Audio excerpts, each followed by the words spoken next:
Greetings, ladies and gentlemen, member of audience. Welcome to SPE Industrial Engagement 2020. My name is Fiona Edrina, and it is my delight to be your MC for tonight. Now, I would like to call upon Mr. Muhammad Faiz bin Haizat for Dua recitation. Please welcome. Al-Fatiha.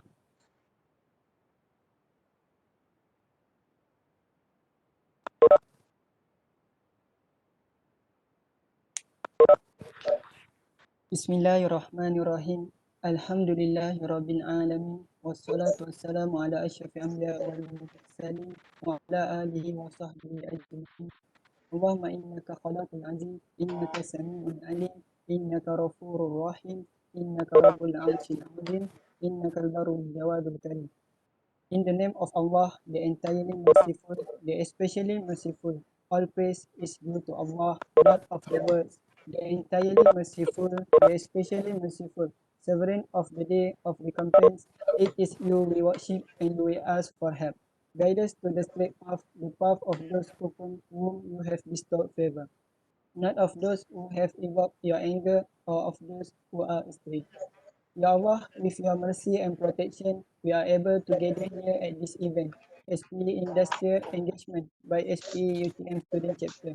In this wonderful event, we humbly pray to Allah the Almighty to increase us in knowledge in the industry and enhance our knowledge further. Ya Allah, make our gathering here a blessed one, and our dispersion thereafter a guided and protected one, and make not any among us a rash or deprived one. Ya Allah, the one full of knowledge, between the good and evil, between the obvious and the unseen, protect us from calamity and danger, from disturbances and strife. Grant us our prayer, guide us to righteousness and to the path that you list. Provide us with people that are sincere, trustworthy, noble, and honest, responsible in building a developed nation. United people, we forever seek your blessings towards excellence, glory, and distinction. ربنا ظلمنا أنفسنا وإن لم تغفر لنا وترحمنا لنكونن من الخاسرين. ربنا آتنا في الدنيا حسنة وفي الآخرة حسنة وقنا عذاب النار. صلى الله على سيدنا محمد وعلى آله وصحبه وسلم والحمد لله رب العالمين.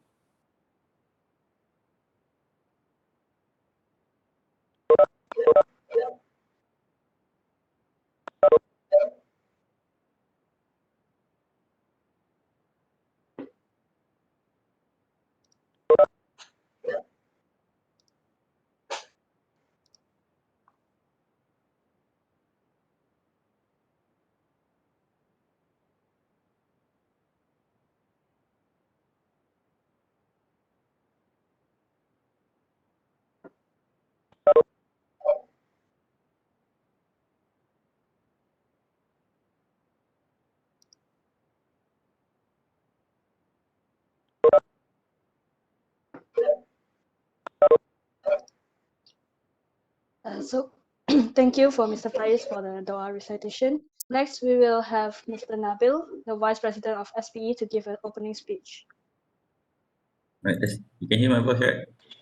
Yeah, we can hear. Good evening to our beloved speakers and participants of SPE Industrial Engagement, SPE-UTM-SC 2020. I bid you my warmest pleasure for joining this wonderful event. On behalf of SPE-UTM-SC, I would like to express my sincere gratitude to all of you who generously helped to make this event come together and become a success. I, Ahmad Nabil bin Ahmad Bandi, Vice President of SPE-UTM-SC, would like to thank all the participants and all our wonderful speakers for being here with us tonight. The biggest applaud again is to Ms. Seo Yun Hee, the Director of SPE Industrial Engagement, SPE-UTM-SC, and all the committee members for organizing this event. As the name of the event, this occasion we have tonight is to serve its purpose of engaging the participants toward a real industry of oil and gas field. We are blessed to have honorable speakers us tonight to share their experience and thoughts regarding the industries.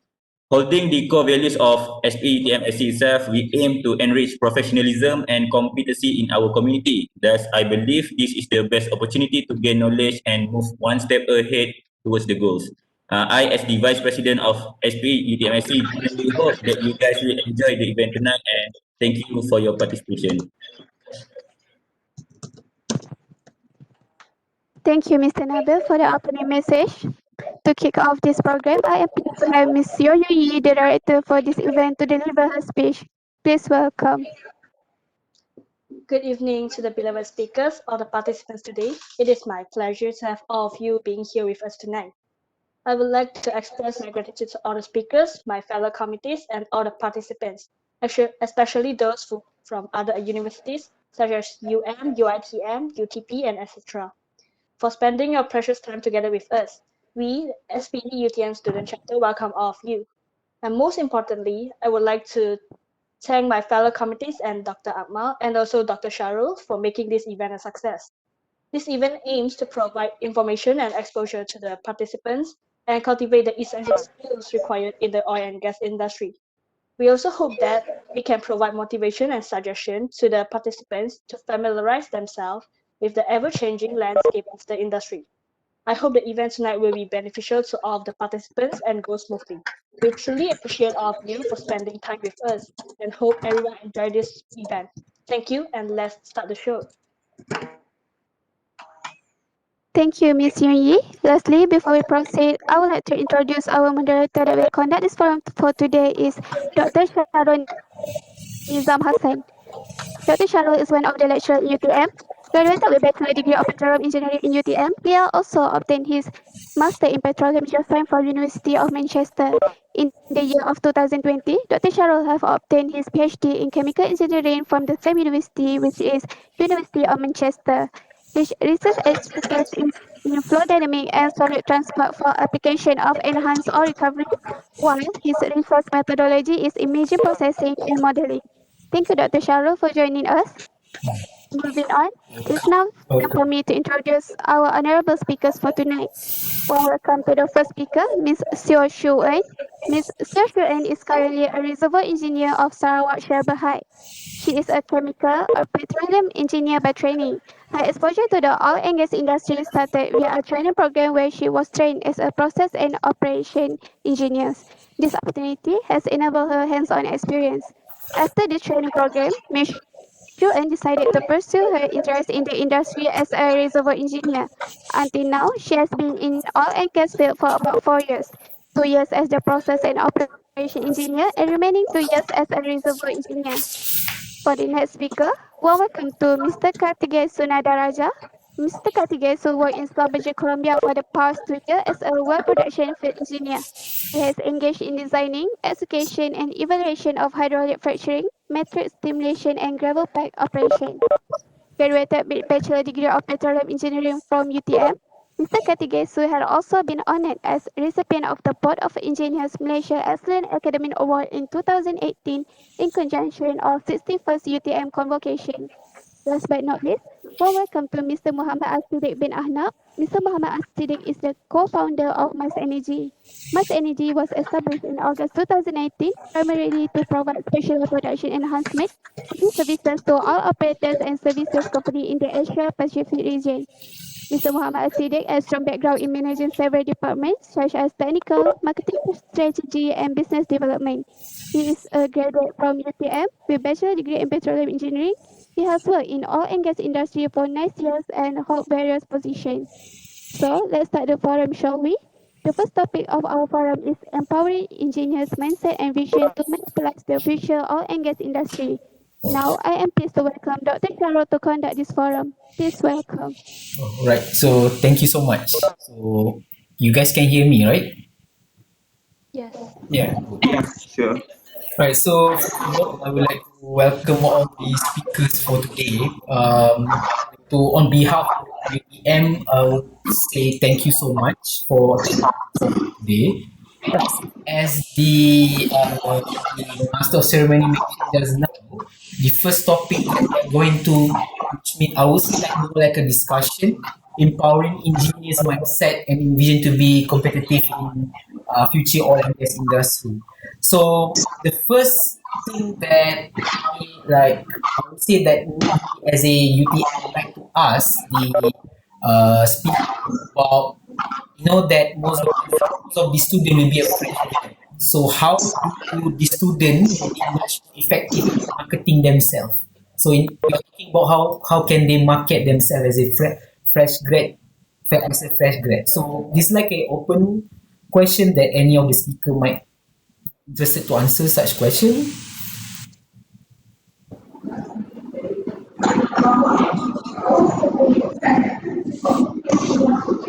Is there any? So I can start first. Can you guys hear me? Yeah. Okay. So thank you for having me here first and foremost. So just a short disclaimer from me before I start. While I work for Shell, for today's session, I do not represent them, nor do I speak on their behalf. So what I share today is based on my own opinion.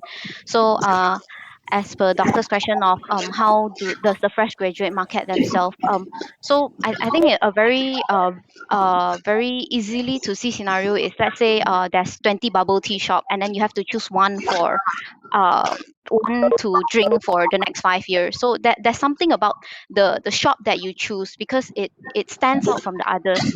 That's why you pick that particular shop. So I think similarly, there must be an edge that you have compared to all your other peers, be it your technical skills, be it your ability to I don't know, to sell stuff, or software, if maybe you're better at software than your peers and things like that. So there must be something about you that you are able to market yourself, because if you look at everyone from the same university, assuming that everyone received the same amount of knowledge, assuming that everyone listens in class and everyone gets 100 marks, so even then you still have to outperform them, even if you're the only one who gets 100 mark in that university. And uh, you have to look at, if you compare to other university, looking at petroleum engineering itself. So just by calculation itself, we see that um, uh, it is not only UTM that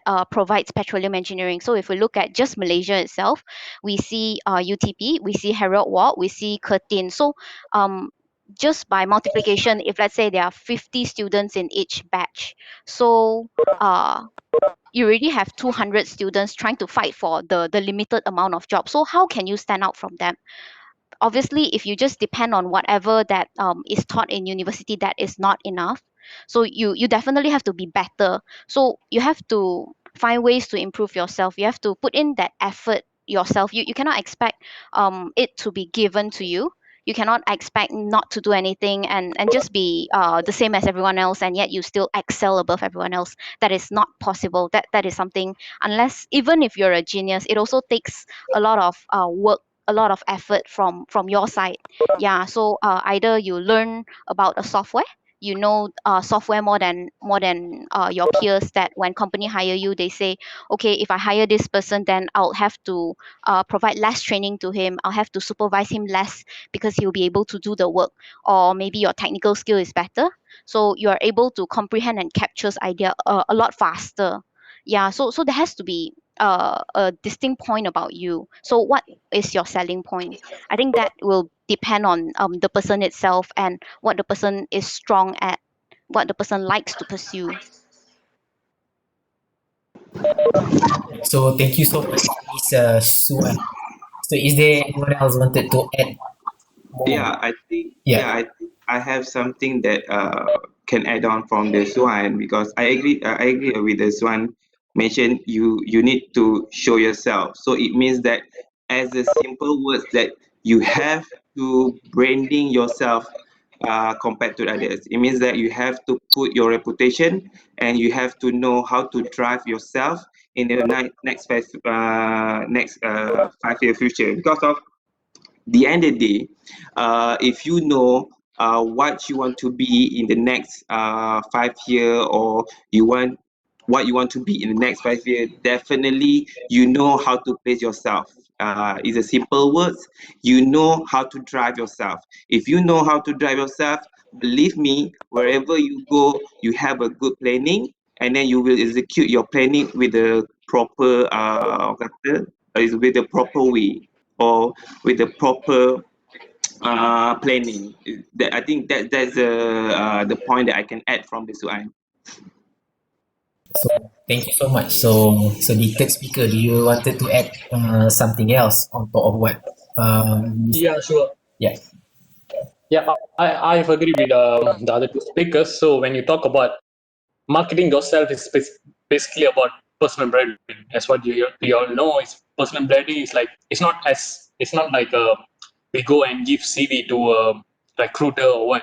So first of all, I need to emphasize that personal branding and submitting a CV is a different thing, and even the audience is different. You are like promoting yourself. I mean, personal branding, you mean like you are promoting to self to your like professionals out there, to tell what you are good at, what you can do. So when you talk about personal branding, there's two ways of doing personal branding. One is, of course, social media. You have a lot of stuff, a lot of like platform to express yourself, like what you can do.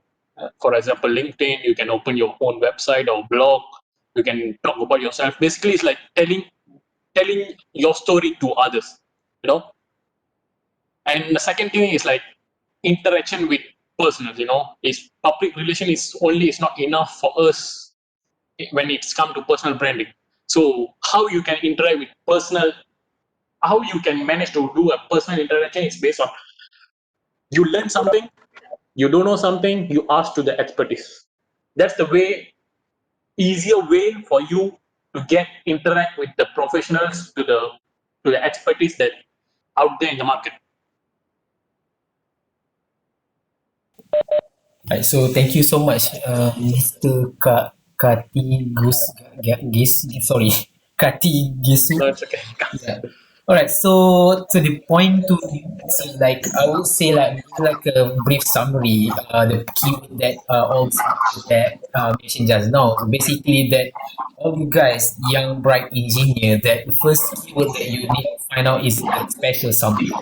And the next one will be your planning. So what is from this fourth year? So from your 4 years of study, you need to plan well on how to bring out yourself. And then the next one will be on learning something.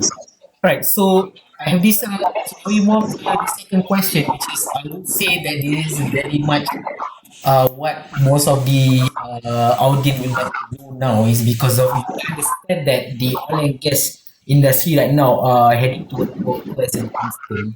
So the question that bear in mind for most of the audience now, should they continue waiting for the opportunity, or perhaps should we venture into other field? So what do you think, speakers?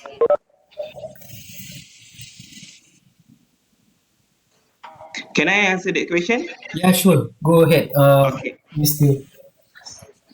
Okay. I think this one is something that how we call that lah. It depends on you. Definitely, it depends on you.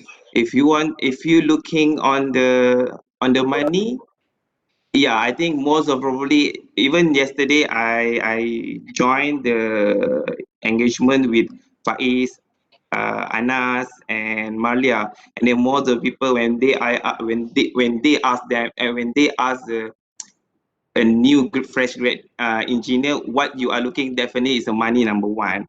But now if you are looking for the money, I'm truly said is worth it you are joining oil and gas, because of oil and gas is not for money at all, because of what is the oil price currently now.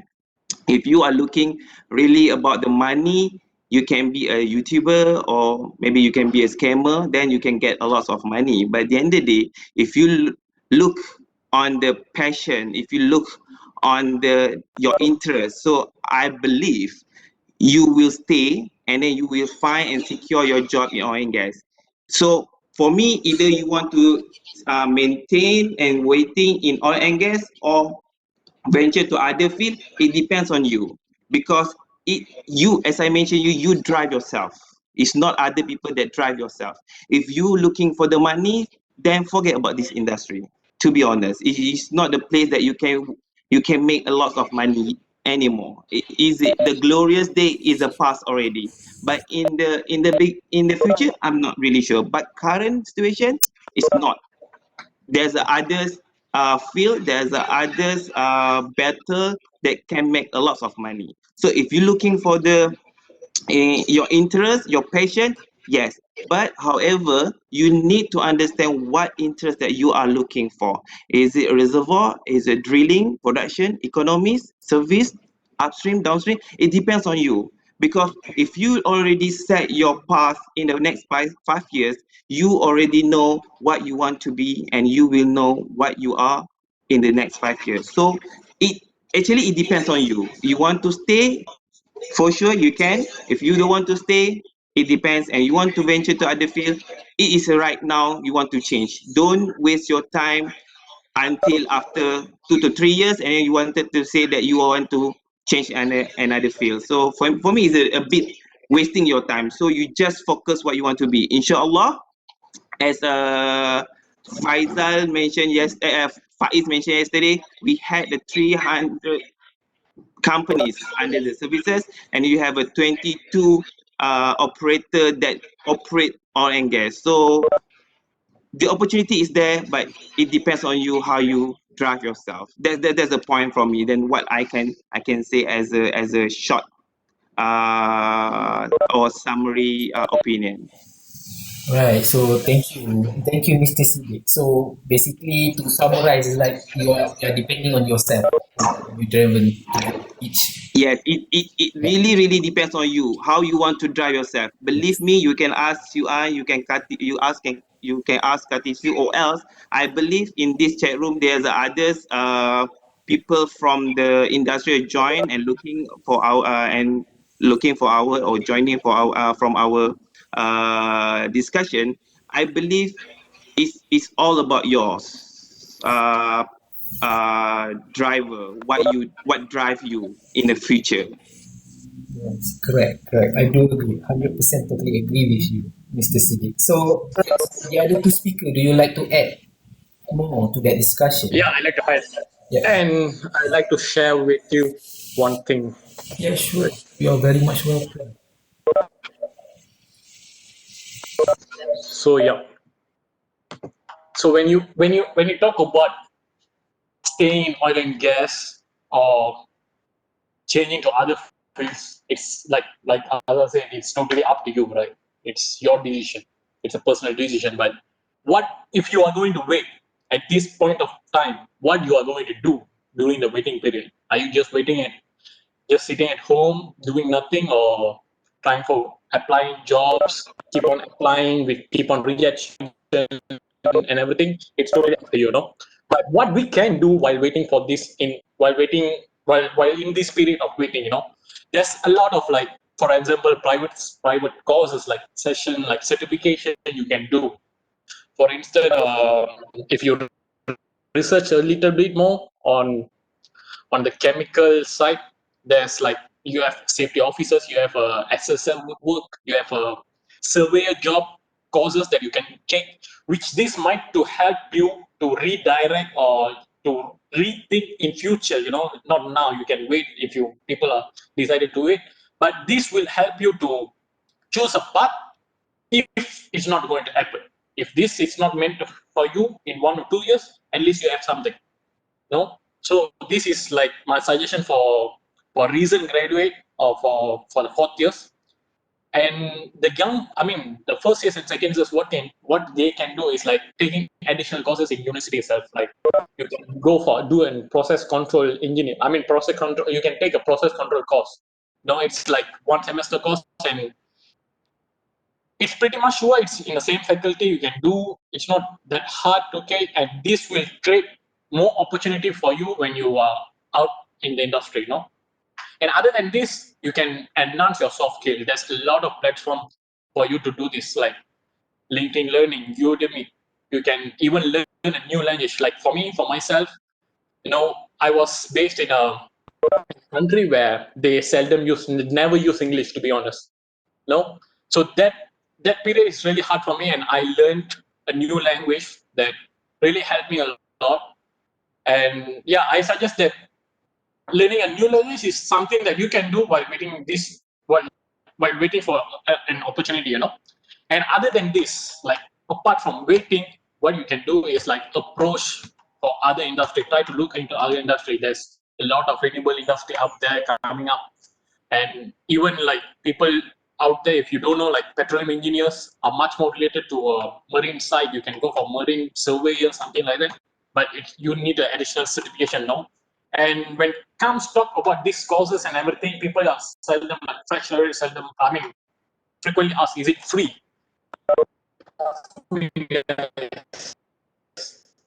Out there is now I pass to Shuen. Yes. So while you both sort of said to wait a bit and then do something else while waiting, in my opinion, I think I to be honest, I don't think you should wait, in a sense where yes, you continuously apply for jobs and stuff, but if you really want to get into the industry, you should find a way to do it, because the oil and gas industry is actually very big. So what we study in petroleum engineering, what we see is actually just a very small part of upstream. So we only look at the reservoir itself. We don't even look at the facilities. We don't look at anything other than from exploration and appraisal and the subsurface stuff. Yeah, so there are a lot of things. So the oil and gas industry is actually very big. So even if you do IT, you could get into oil and gas industry. So it really depends on what do you want from the oil and gas industry. What do you think? Where do you think you fit in? Where do you think you want? Because a lot of these skills are actually transferable. So for me, I think that my personal opinion is that the first 3 years of your working life is very important. So the first 3 years of your working life sort of sets your path in where you're heading to, where you're going.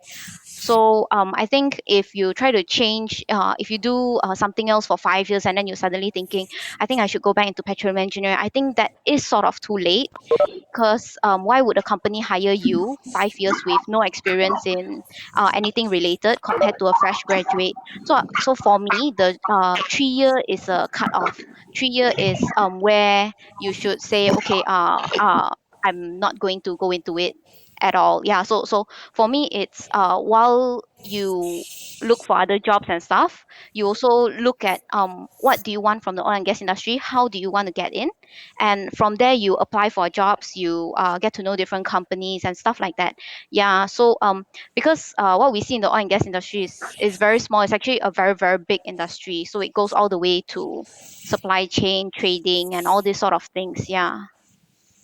Okay, so thank you so much, all speakers. So what I summarize that basically you give like a kind of point whereby that you start to venture into a other field so that you don't wait. So what Miss Suan said is a valid point. So thank you. Now we move on to a third discussion. So right now we look at that a lot of oil company, they are more investing into what we call as renewable energy. So as a petroleum engineering student, we feel like it's a bit can be less confident or lost interest because of now the company are moving toward another thing. So in what is your advice on that matter to empower the young engineer them in order to still stay in the oil and gas industry? So anyone might want to start the discussion. Yeah, I might start with it. Yeah. Okay. First of all, we need to digest that oil and gas is a part of energy industry now. Okay, it's like we are not specify, even most of the company we are not specify like they are still oil and gas provider, oil and service provider. They are changing into energy service provider, energy operator. Even your faculty, our faculty is changing into faculty of chemical and energy faculty, right? So when you stick to one thing, it's hard, you know. So the thing, how to empower your mindset, you need to know what you want. Okay, like Shoen said, like to get into oil and gas, it's you have a lot of things. Like you can be a analyst, you can be a consultant, anything. No, so you decide what you want. You set a time frame. You set your work plan. You work for it, and when you achieve it, okay, what's next? Strive for better. If you fail, it's okay. Try again. You continue what you are doing and enhance, restructure your work plan, restructure whatever you are doing now, so that you get what you want. And the next thing I want to say, like, okay, you failed few times, it's okay. Continue look for what's next. What's next you wanted in life. So it's like basically people say like fail, you can try again, fail, you can try again. From my point of view, personal view, like if you try few times and it doesn't work, then it's not meant for you. You can venture into different ways, different things. There's a lot of useful thing out there. Like for example, I can say like if Dr. Lichonri doesn't let go his basketball skill, he cannot excel in badminton right now. He cannot achieve what he did in badminton. So that's one of the good point we need to take into in life, basically not only in career, and strive for what you want, what's your passion at, Yeah. you know. That's for me. Agree. Well, the other two speakers would like to add to the discussion. So I think adding on to that, I think if you look at the petroleum engineering degree, it's actually quite diverse. So there's a lot of things that you can do with petroleum engineering background. So even when we talk about the world moving into renewable energy, even when people talk about clean energy and all these things, you hear a lot about carbon storage, carbon capture and storage.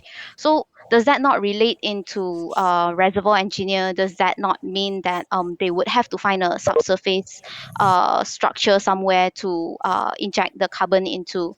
So all of those petroleum engineering degree actually you can apply to all of those. So even in CCS and I think another thing that we can sort of relate petroleum engineering to is something that is very not really spoken of is geothermal energy.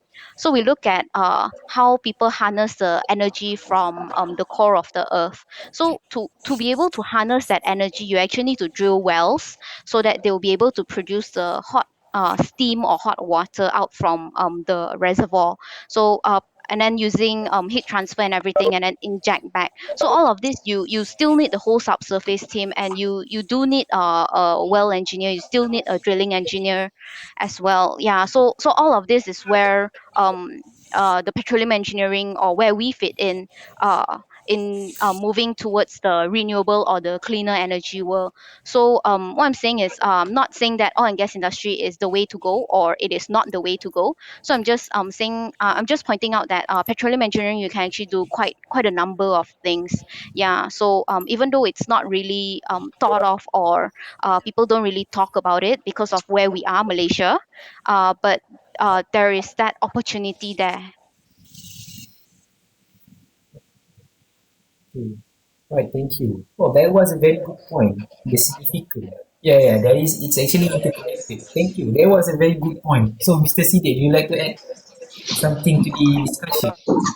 I think I agree with both of them. To empower, okay, to empower the mindset is something is not is easy. To be honest, it's not is easy because of last time. We in the Miss Energy we hiring. In fact, we hiring 4 intern from UTM. And then the first thing first, when the first week, I need to change on them. It's not about their technical. It's all about the mindset that been set in their mind. So to empower the mindset is not as easy as everyone thought. It must have in your mind. It's not people are brainwash you, but it's all about you. You need to understand what is a good mindset, how to empower the mindset. Because to have a good mindset, not just because of you have a positive mindset is a good mindset. It's not like that. A good mindset is, you know, as I mentioned previous, you know how to drive yourself. You need to really understand what you want to be in the future.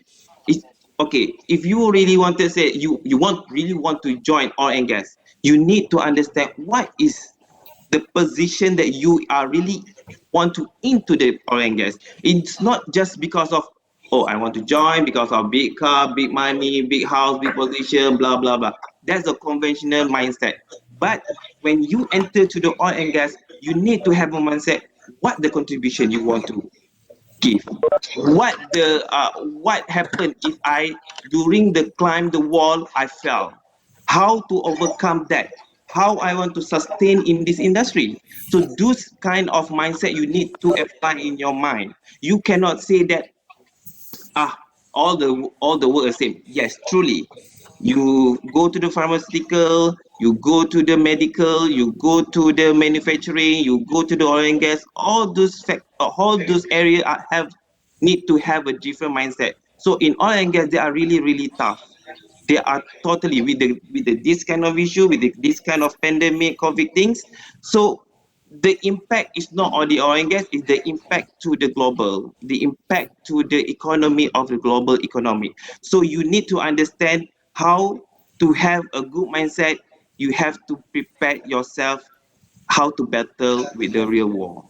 So my advice to not young, I'm so called young, not so old. So to advise to everybody, please, starting from the first year student, you need to really understand what you want to be and how you want to battle in a war and how you want to success in a war. So when you have that kind of mindset, inshallah, I don't say that you will success in future, but at least you can know how to strengthen your mental health.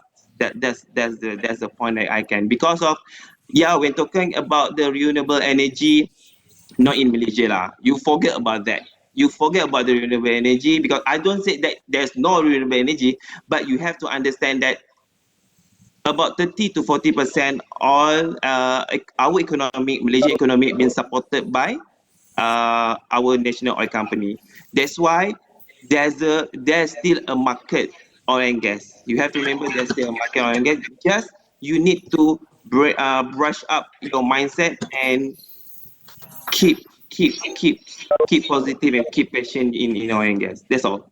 Yeah, right. So thank you, Mr. Sigit. Well, that also was a very good point on how to set to be a good in a good mindset. Well, so now we move on to the next discussion. And okay, I know that all the speakers know that right now the oil and gas are changing due to the oil price and due to the current situation.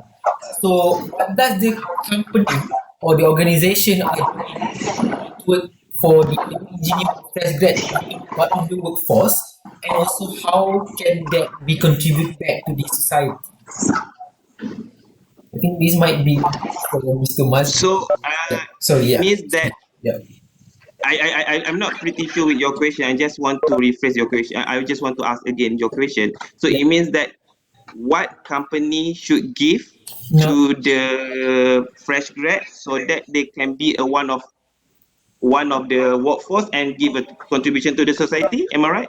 Well, not that way, but it's more like what is the industry organization approach on cultivating young engineer or fresh grad to become part of the workforce? So basically, I would say like more or less like how does the company right now training the new engineer or fresh grad? Does that make sense? Okay, I think it's a bit not really bit tough. Yeah. I think what student can give to the company, not so much, not really so much. They have a lot of things you can give to the company. I think here there must be ever have a play role as a both side. I mean, as a company and also as the university or the uh, student itself.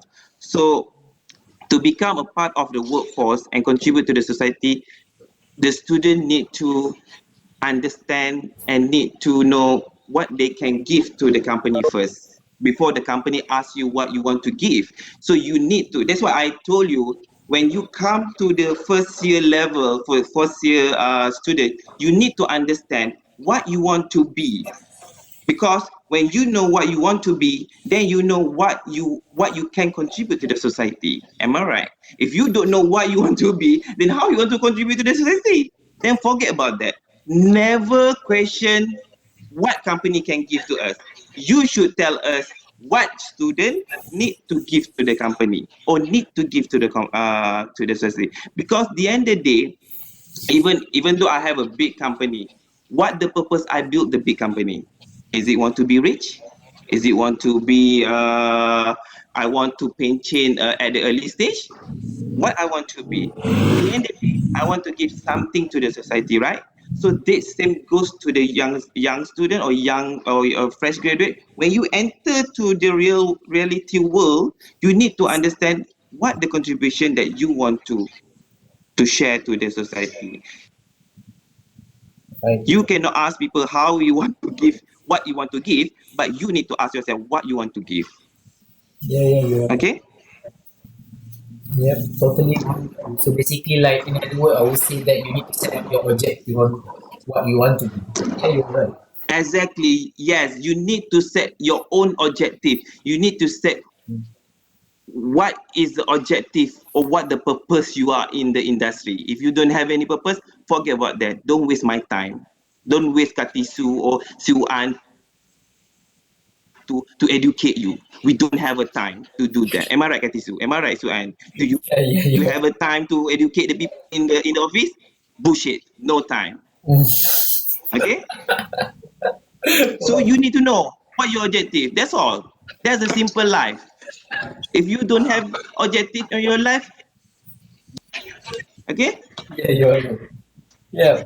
So the other person Let me would add like to to add. that. So let me add to that. While that is a different perception, so Yeah. I'll tell you about my experience in the industry so far.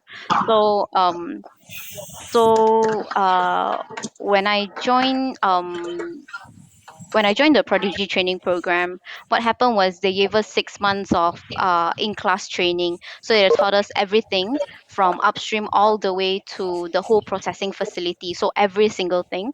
And then after that, so we were placed into companies to be able to support and be able to contribute back to the company. So after that, when I have joined Shell formally, so what happened was that um, I believe other bigger companies have this as well. So they do have mentors and coaches who would sort of oversees your work, but also guides you. They are available for questions if you have them. You can refer to them. And I think other than that, the student and also the working life is very different. So when you're a student, if you don't do your assignment, if you fail the subject, you can always retake next semester. But it's very different in working life in the sense where when you go into a working life, you would realize that a lot of things are a sink or swim circumstance where they throw you a piece of work. You either sink or you better learn to swim. Yeah, so it is those kind of mindset that it you have to push yourself to learn. You have to go and ask people. So you cannot just be sitting in one corner and hope for someone to help you, or hope for someone to come and rescue you and ask you, hey, do you actually have any questions? Are you okay with it? People would ask you for the first or second time, but they won't do it every time. So actually you do have to reach out to people and say, hey, I think this is what I do not know, can you teach me? And I think aside from that, bigger companies generally do provide trainings. So it's on job training and also classroom training to teach you I guess for the first few years of your work, it would be mainly on your technical skill, because that is where you're lacking at.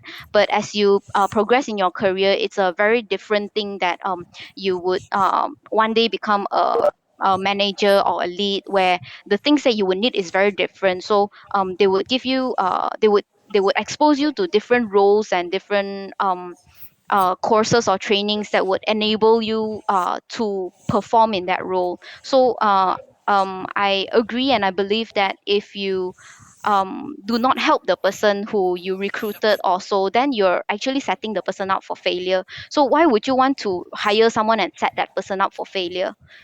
That would not make sense. Yeah. So because everyone eventually becomes a future leader. So the generations who you hire, they eventually become leaders, so they will become the future leaders of your company, of even if it's not your company, it's of the industry, and the industry is very small. People would say like, hey, that person used to work with whichever company, and then people are proud of it. So it is setting people up for success, that these people are able to contribute back to the society.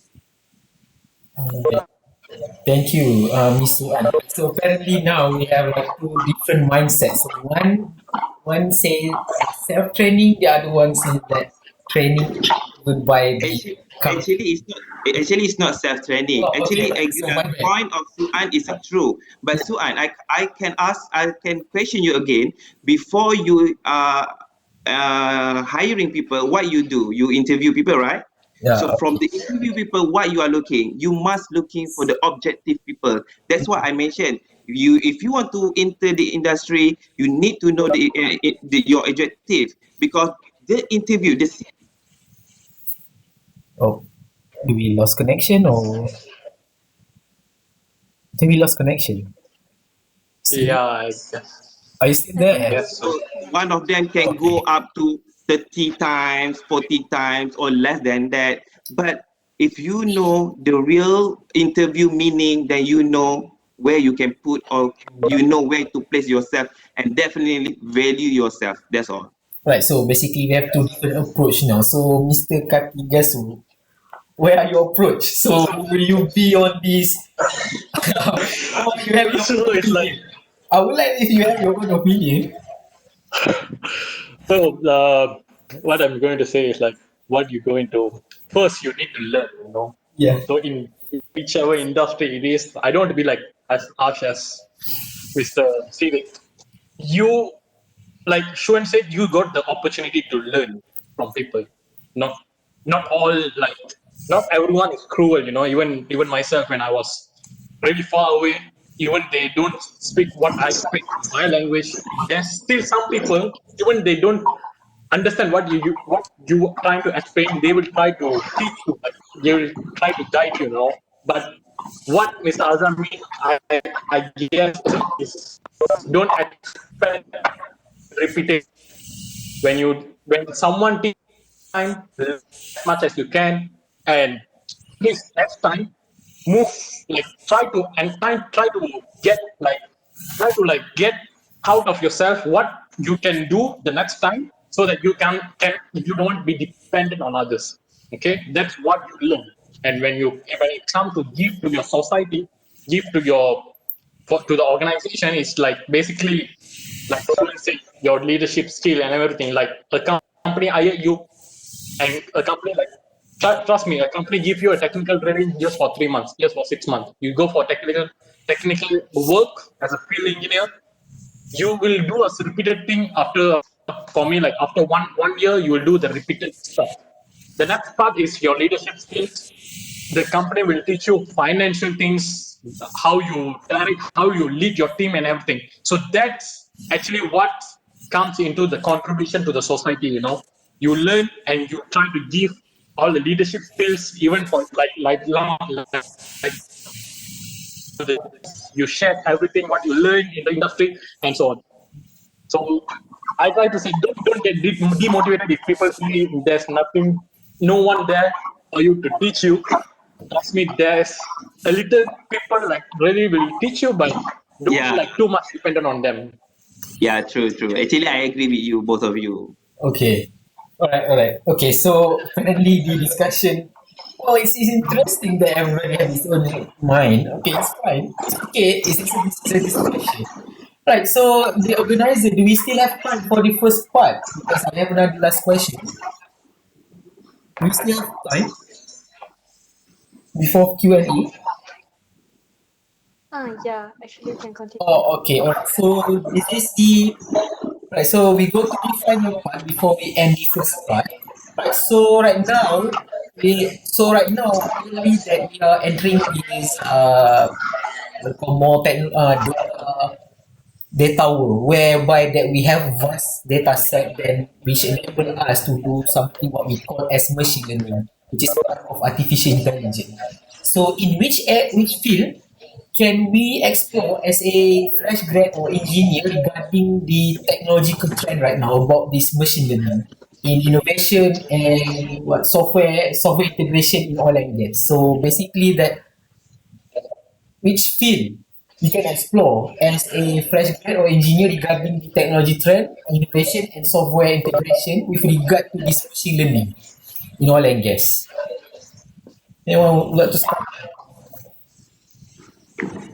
Actually, sorry, I think I can start regarding the AI, Yeah. or we can say it's a digitalization. Mhm. I think digitalization is one of the most interesting, what we call that is the most interesting in technology to address with the current situation right now. I think AI is something that can say boom during the pandemic. So yes, definitely digitalization is something that you have to venture. That's why if you look at to one of my internship people, I think it's under Dr. Sharul Nizam, we develop our own software to cater with the current situation. So with current situation, we are difficult to facing with the people. We are very difficult to meet face to face with the people. So by having the digitalization technologies, definitely it can be make us easier, not only about the virtual meeting, but you can explore on the how you want to consolidate the data, how you want to improvise the database. So those kind of things you can explore since you have a basic knowledge. So in university, I do understand fundamental and basic theory is very strong.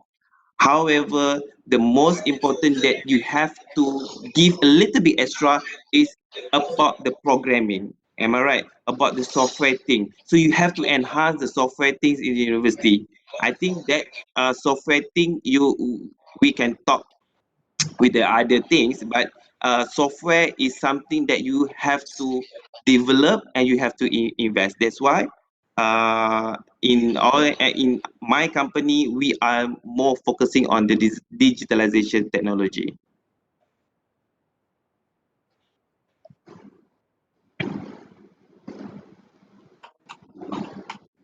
So it's nice to hear from Mr. Siri. So based on my point of view is like when it's time to transformation in oil and gas.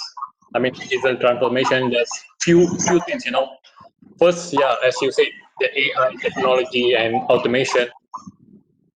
But how many of you even knows what is AI? How many of you, like fresh grad, know what is AI technology? What is automation? Automation. So a simple example I can give you is like your Siri it's one type of AI technology. Your Siri, your iPhone series or your what's that called? Google. All those things is one type of AI. So how this AI can help in oil and gas industry? I give you a few examples. Like recently, if I'm not mistaken, Total intervene on one technology, one robotic technology to inspect all the pipes in offshore. In like day and night, they could inspect the pipes downline there to do, like normally people will do that. Now they do as a robotic thing. So this is what AI does. So you get into this, you have a basic knowledge on this. It's a really good thing for them out there, for the recruiters, or you want to get a job or thing, or you want to go into another field. This like one of the good thing to stay in the oil and gas industry. Other than this, you have a big data analysis. Like you basically you call as data analysis. Like you get it, like now there's huge amount of data is coming in, and operators or people out there really suffering how to analyze this, how to like make it into groups, how to organize it properly. So you can venture into this as well, this knowledge, or I can say internet on things. Internet on things now working mostly on seismics, even drone technology nowadays. I saw the other day in LinkedIn that they are using drone technology now for transport few things to offshore. This is like all the technologies transformation that coming into oil and gas industry that people out there, student out there can venture into, the knowledge. So that's from me. Shwin?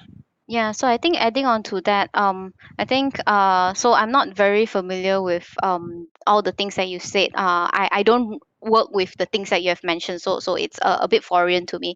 But then looking at what was mentioned, what the question is, it says that what can a fresh grad do to get into technology trend innovation and software integration. So I think I'll start with the easiest one, software integration. I think what we have in the market is we have a lot of software in the market. So if you talk about how you do not have exposure to software, I think it's very easy nowadays. Even YouTube, people actually upload a lot of things on YouTube. You can look at how to set up a model in Petrel, how do you use Eclipse, how do you use MATLAB, how do you use material balance, yeah, embal, gap, all these things. So all these softwares, people actually teach it online, so it's very easy for you to learn. And I think on the part of creating a software, I think that is sort of unnecessary for a fresh grad, because what you don't go into the industry trying to create a new software which you do not know what do you want to use it for.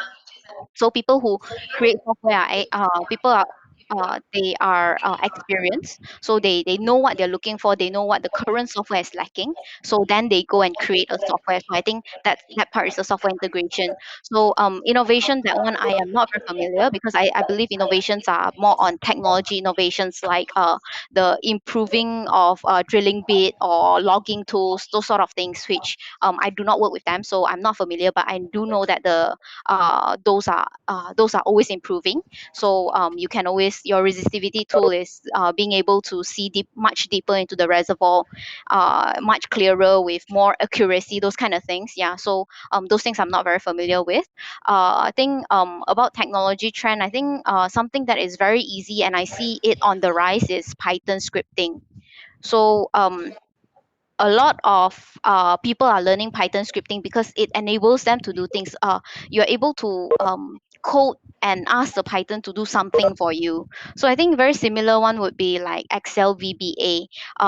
You talk about vast data processing. So if you have so much data, then how do you get them all together in one place? Let's say, because your Excel file, if you have tried, your Excel file can only contain a certain number of rows, so you cannot exceed a certain number of rows in Excel, so there's a limit. So then how do you put all of this together, and how do you analyze them, those sort of things. So you look at vast amount of data, how do you know, how do you quickly be able to see that that data is erratic, that one point is not relevant, because the software usually takes into account all points unless you ask it not to. So then we as humans, how do you how do you tell the software and say that this point is not relevant, so do not analyze with this point? So you need to be able to tell the software that. Yeah, so I think Python scripting, data visualization, and all these things are very important that we don't really see when we are studying. We don't talk about data visualization. How can you visualize the data? Very easily you can, with good data visualization, very easily you can pick up saying that, oh, that point does not make sense, that line seems a bit out of place. Yeah, so all of these things are the things that I think we need to get more exposure on.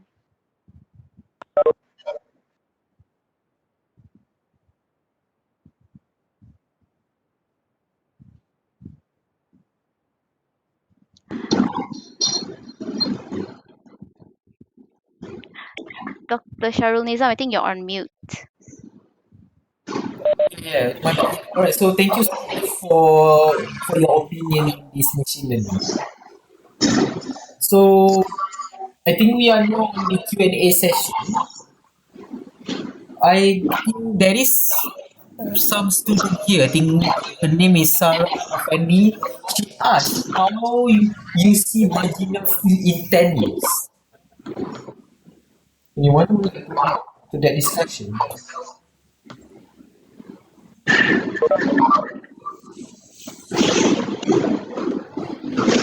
So if I may, I'll take that question. Yeah, sure. The reservoir that we have now, that the producing fields that we have now are the ones that are larger, the ones that are easily very economical and all these things.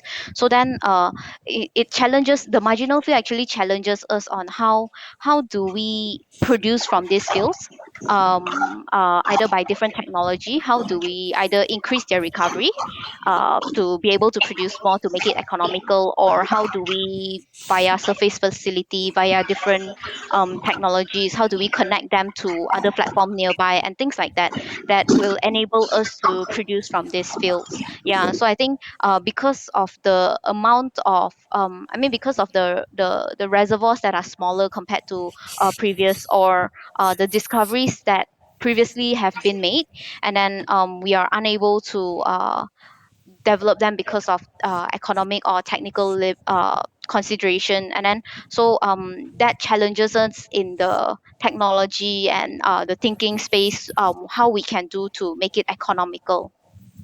Okay. All right. Thank you so much. Is there anyone else would like to add to this question about how do you see the marginal fee in 10 years? Any Mr. Atigasu or Mr. Siddiq? Okay, I think talking about the marginal field, yeah, definitely the marginal field is something that you can be explored. I agree with the what we call that Shu An, that there's some limitation on the marginal field because of the technology itself.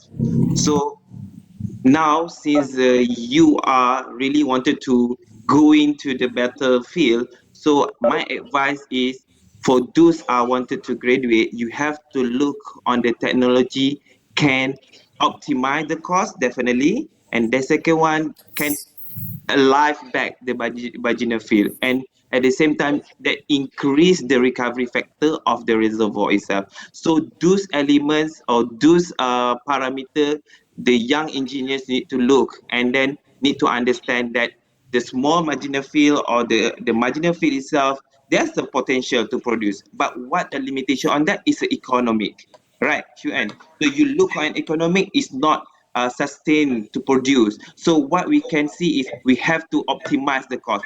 But how we want to optimize the cost? You have back to relate to the technology. You need to understand the technology. You need to understand the issue. Then you can apply the correct technology with the cost, with the minimum cost impact.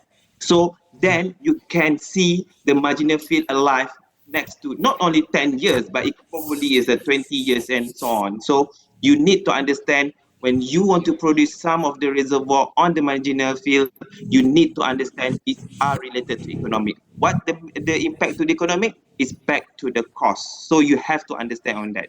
Okay? Right, yeah, you are right. Thank you. So, Mr. Gasu, do you like to add? No, my point was definitely as close to what Mr. Azhar said. Okay. When you talk about marketing skills, it's like basically it's based on your economic and optimization of the cost. So it can produce. I mean, it can sustain for 10 years or 20 years. It depends on your analysis of economy and what technology you are using. Like same thing. I'm repeating what they do say. So yeah, Okay. there's nothing much to add on this. All right. Thank you. So we have another question here. That there is one student here. He's curious about should a fresh grad or student develop a skill or knowledge on big data or data digitalization, such as taking skill in Microsoft D365 or other software that based on optimization. What do you think on that? Yeah, I think this one is simple lah. If Oh, okay. you think that one is very beneficial to the company, go ahead. Don't mind about that. That's a simple. If you're asking about the software, about the technology, digitalization, if it really beneficial to the company or to the industry, bring it. Bring it and make it apply to the industry and prove that some of the big data or data digitalization is very worth it to invest. That I think that's my point of view. Yeah, you are right. Okay, so anything else you'd like to add, or should I move on to the yeah. For I mean, when you talk about big data digitalization and big data analysis, obviously, like what Shuan said, you can venture into get knowledge into your Pythons. Like not only Python, there's few other softwares that Petronas and or Repsol using for ISIS, for example, like to use to analyze data, and like for example, ISIS software is like you can learn for free even in YouTube. So I mean, obviously you couldn't get the license, but what you want to learn in this meantime, as a fresh career, you can learn from YouTube. I mean, Okay, thank you. Right, so Miss Suan, would like to add anything to that or no? Nope, I think they've covered all. I would like to ask something that is more general, I guess. In your opinion, your speaker, so is it good for student to learn any programming language or not? Again, Dr. Sharul? sure. So is it a good thing to learn programming language or not?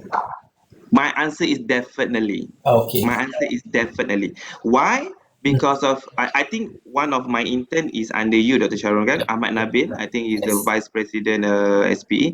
You yeah. can ask him how the important Mm, the programming. If you have a knowledge of the programming the programming, definitely it gives you some additional advantages to the student because of if you have a knowledge or basic or fundamental knowledge in the petroleum and then you adding more on the programming knowledge, mm, definitely it can be a strength or it can be a something extraordinary to yourself and market yourself to the okay, industry, and definitely your value is different from the others. All right. right, because of you have a both you have a both knowledge programming and also the petroleum, so definitely you must have a programming knowledge in university. Okay, right, yes. Okay, good sharing. Okay, thank you so much. So then, okay, thank you. Will like the others would like to add to that or not? Yeah, I think adding on to that, I think for me, I think programming language is it's not super important, but it is quite important. So it is good to have. Yeah. So on my day-to-day job, I do a bit of coding. Mm, Yeah, so the software that I use requires coding, so I do a bit of coding, and then I think other than that, normal coding or programming in Excel sometimes would help you gather the data, sometimes would help you get the data. You know those macros that you see in Excel. Yeah, so those are you don't see it being helpful until when you actually use it. Then it helps you gather all your data from because sometimes the company database is very big, so it gathers all your data into one Excel sheet, then you can get everything that you want from there. Yeah, so all these little things, they are good and nice to have. Yeah, so you don't have to be expert programmer to the point where you can hack someone's computer or so. Yeah. So it's just the basics of it to be able to understand it and to be able to write simple codes also. Right. Thank you. Okay. Thank you so much. So the last speaker, would you like to add anything to that before we go on for a It's 5 minute break? no, basically like the same like I go for with them. Like Yeah. you have knowledge of programming is an additional thing for you. Now, when you talk about programming, it's like there's a lot vast, like very big industry. You know about programming. You have what you learn in petroleum is Fortran, if I'm not mistaken, right? Yeah. So Well, right Fortran now is change to C++. yeah, that's a good thing. That's what I want to suggest. Like Fortran is like too outdated now. Like if we manage to change to C++ or some other things, it's some good advantage for young graduates out there. I mean, all the newcomers out there to know to get themselves into this. The ability to know programming, can know basic programming is one of the plus point among graduates. Okay. Right. Thank you so much for speaker. So we're going to go for a 5 minute break. So we'll come back about what? 5:50. No, sorry, not 5:50, 9:50. Then we can start for the second session, which is the closing the gap between oil and gas industry and the research university. Right. So we go for a 5 minute break. Thank you so much. Yeah.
Welcome back, ladies and gentlemen. We will now proceed with the second topic of our forum, which is closing the gap between the oil and gas industry and research universities. Without further ado, I leave this to Dr. Sharul to conduct the forum. Right. Thank you so much, Master Servant. Right. So let's start with the second part of the discussion. Okay. So I hope the other two are still around, Mr. Sidi and Miss Suan. Should we wait for them? Okay. Right. So they are there. Right. Cool. Right. So now we go on to the second section, and this will be the first question. The first and second year student are fresh no fresh knowledge wise to reach out to the industry, whereas the third and fourth years are graduating soon. So limited time to cope with the industry player. What manner of cooperation with the UTM petroleum department would benefit both parties? Anyone like to add to the discussion? Would like to start? I think again I want to ask just to clear the question because of it's something breaking sometimes. So Okay, sorry. okay, so it means that the first and second year student are too fresh to expose to the industry, right? Yes, And correct. then the third and the fourth year are too late to expose to the industry. Am I right? Uh, well, yeah, more or less. Yeah, yes, more or less. Yeah. And then what should the UTM department do to make sure this kind of things not happen? Well, the question will be what manner of cooperation with the UTM Petroleum Department would benefit both parties. So basically, like we are talking about how to bridge that gap between university and industry. Does that make sense? Okay, but yeah, I think to close gap the to close gap between the university and the industry is something a very good challenge Yeah. because of right, Dr. Charo, we spoke Yes. about this so many times. I Yes. think we spoke with Dr. Azad, we spoke with Yes. the Dr. Anam, how far the difference gap that left behind between the university and the industry. Yeah. So I don't want to say that UTM should start first or industry should start first. There's no point to blame each other. But the here what point that I want to say is both of the industry and the university need to play the role as much as they can. For example, the university, the the lecturer or the UTM itself need to know how to get more engagement with with the industry. For example, what I can see that you have in university is the lab facilities. Am I right? Yeah. Yeah. You're right. Yes. You have a good lab facilities, and then you have a good thinker. Yeah. Okay, all the doctors, all the professors, we call as a good thinker. So-called is a brain for the industry compared to us. Mm-hmm. Okay, so we industry know how to apply the brain, Mm-hmm. but the brain must start with the university. Mm. So we need to use the brain of the university. Okay, then the thing is now university need to play the role, because you already have a good study, you have already good fundamental of the issue, of the problem, right? So Yeah. you need to establish all the study that you have done. Okay, that's the first thing first university should do. So for example, I know you can say that, oh, I go to the conference, I go to the here and there, but is there any related to the industry? Some yes, some not. So you have to more establishing yourself, I mean not yourself, I mean the UTM capability itself to the industry. So what happened is, when I introduced UTM, the lab facility itself, to the to the others company, they're about a bit short, because of they don't know that you have that kind of the capabilities to run the lab. For example, you have a core flight testing, you have a foam analyzer, you have so mechanical studies. So this kind of thing you need to establish rigorously, and you need to enhance more compared to the UTM. I do believe this in the chat room, or in this forum, there has the others university. So the lack of the UTM itself is a brand yourself. I know it's a hard to listen on that, but doctor, please, you need to brand UTM again. UTM not as famous as the previous, so you need to branding the UTM to the industry again, because in the industry, a lot of UTM people out there. In fact, they have also the UTP, they have also UNSI, or also the university outside, overseas university. But those people from the university, also from the UTM, also still held a good position in the companies. But the sadly is they're not sure what UTM have. So you as a UTM family, you need to know how to branding yourself again, and then because of that, it will give impacted to the student, not only the third or the fourth year student. Believe me, it will impact to the first year. That's why when the first and second year, you cannot say that the first and second year are too fresh to know the industry. You are wrong. They must know the industry from the starting. They step in taking cost of the petroleum. They have know that what is a service company, what the operators company, what the service do, and what the operators do. So that can make a gap become near. And then the industry, I'm not sure the industry are in here, but please industry, people like Ketisu, people like the Suan, please more we so called as a free promoting about the UTM, and more established on the UTM capabilities again. I believe this kind of thing can close gap between the university and the industry. Of course, I know you will can say that, oh, we can do a webinar, seminar. You can do talk, blah blah blah. But how to maintaining this kind of conversation, you need to maintain the conversation, right? So how to maintaining conversation, you need to establish both of the engagement. That's all. All right, thank you. All right, so I understood. So basically, for our side, we are talking about marketing then. Okay, okay. Like what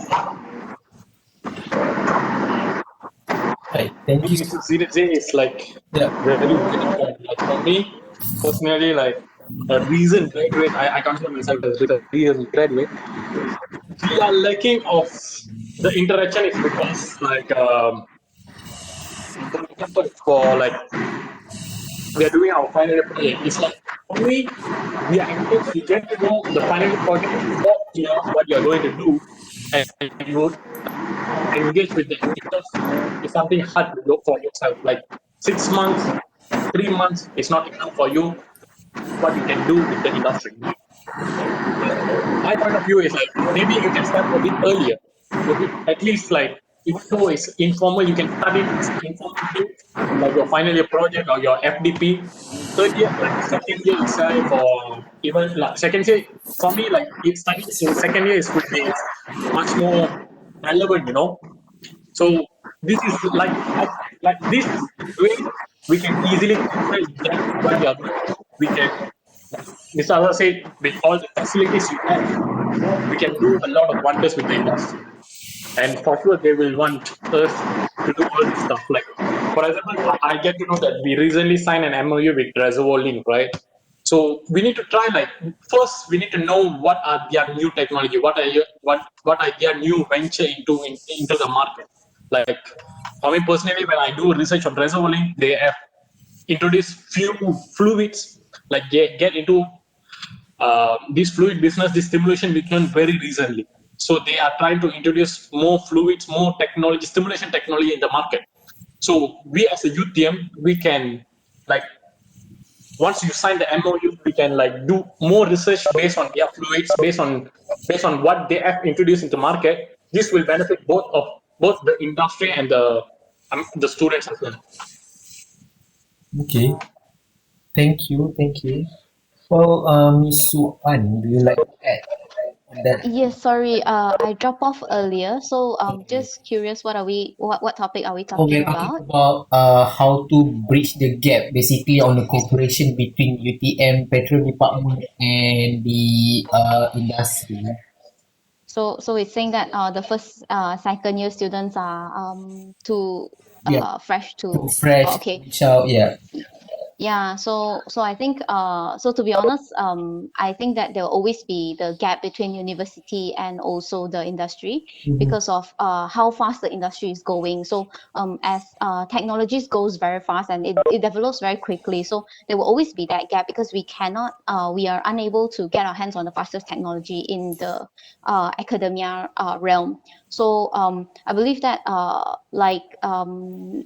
take for example formation evaluation. You know what the logging tool does. You know the basis of the logging tool. So I think that is the foundation that the university has set for each of the students. So uh, dev- uh, developing on that foundation, so that is where all the improvement in terms of technology for different companies come from. So because if you look at different companies like Halliburton, Baker, and Schlumberger, they each have their own trademark on the tool. So the university will not be able to get that. Not only the university will not be able to get that technology, they will not be able to teach on what that technology or what that tool fully does. But what the university does is that it gives you a foundation of it, so you know how that tool functions and the basics of that tool.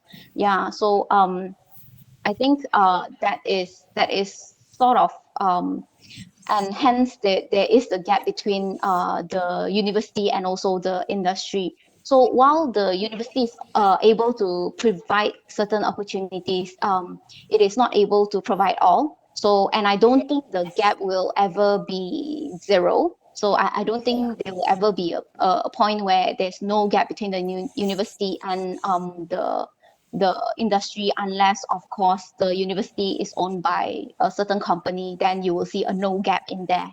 Yeah, so no gap is not possible.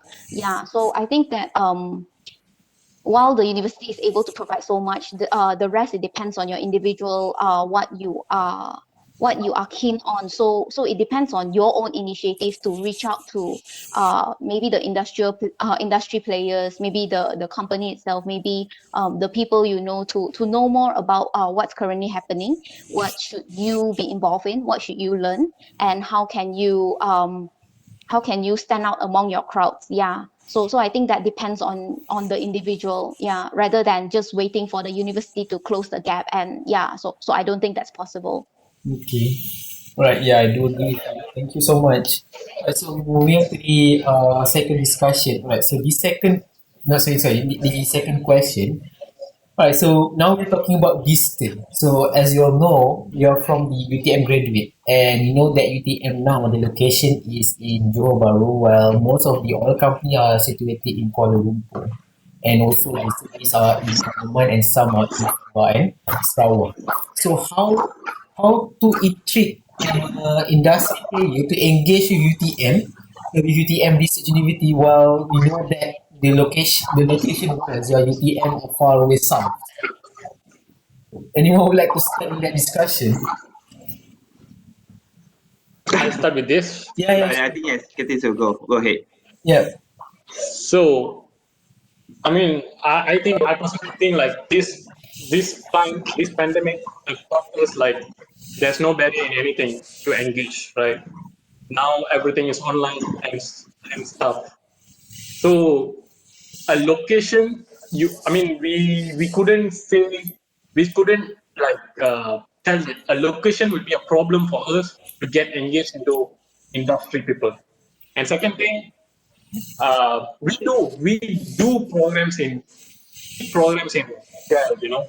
So when you talk about the barriers in KL and in Johor, why don't you just, if you plan a event in KL, we have at SPE stuff, events in KL, we have UTM KL, so on.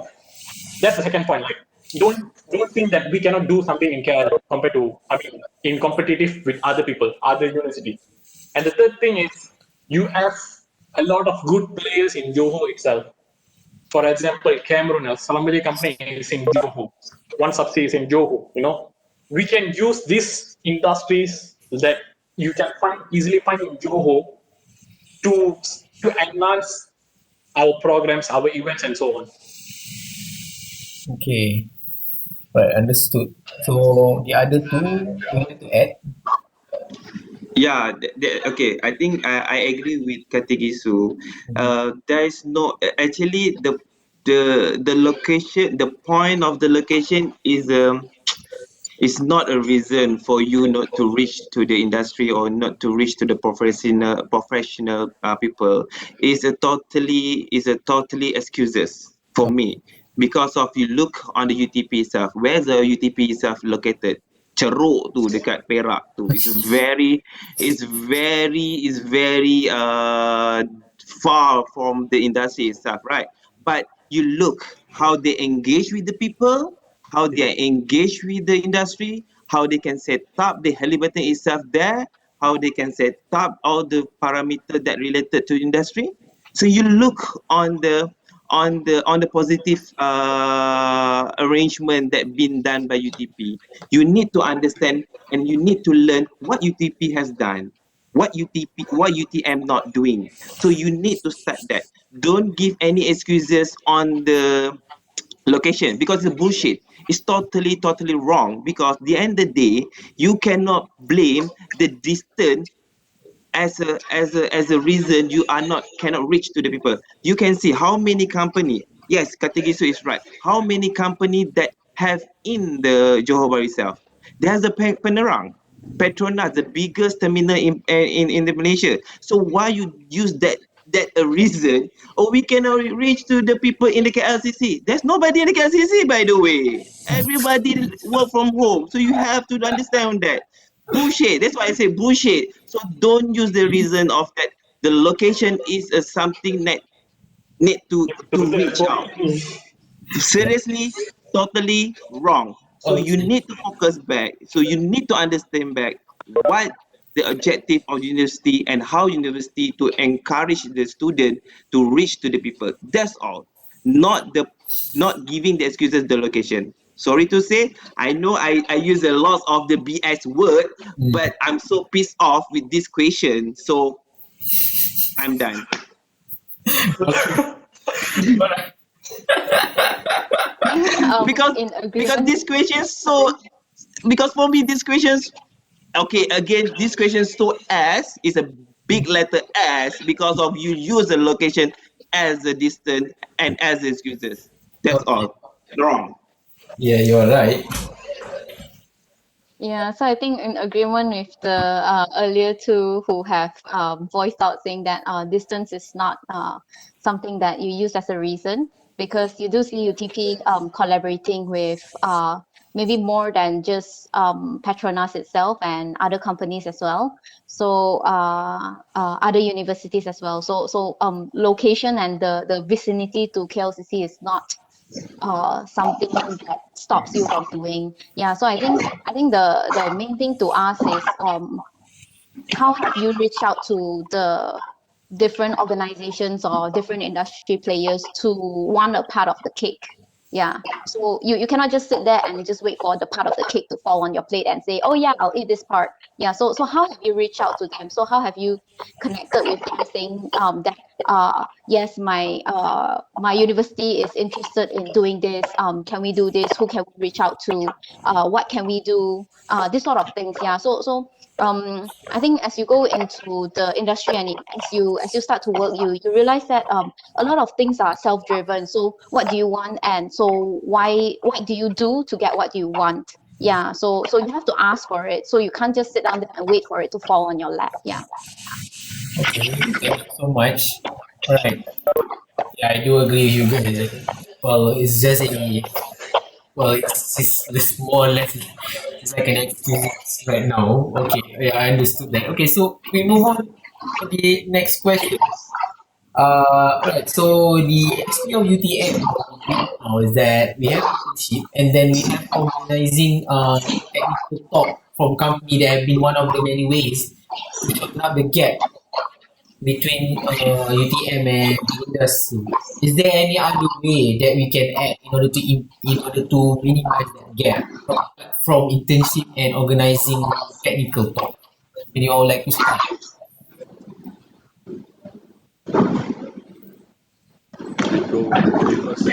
Can I start it? Yeah, sure. Yeah, go ahead. Okay, I try start with the good emotion. Okay. Yeah. Again. Sorry about my word before this because No, I'm no, really not. it's a discussion. It's fine. Okay. Again, talking about the other than the internship, yes, internship is one of good platform.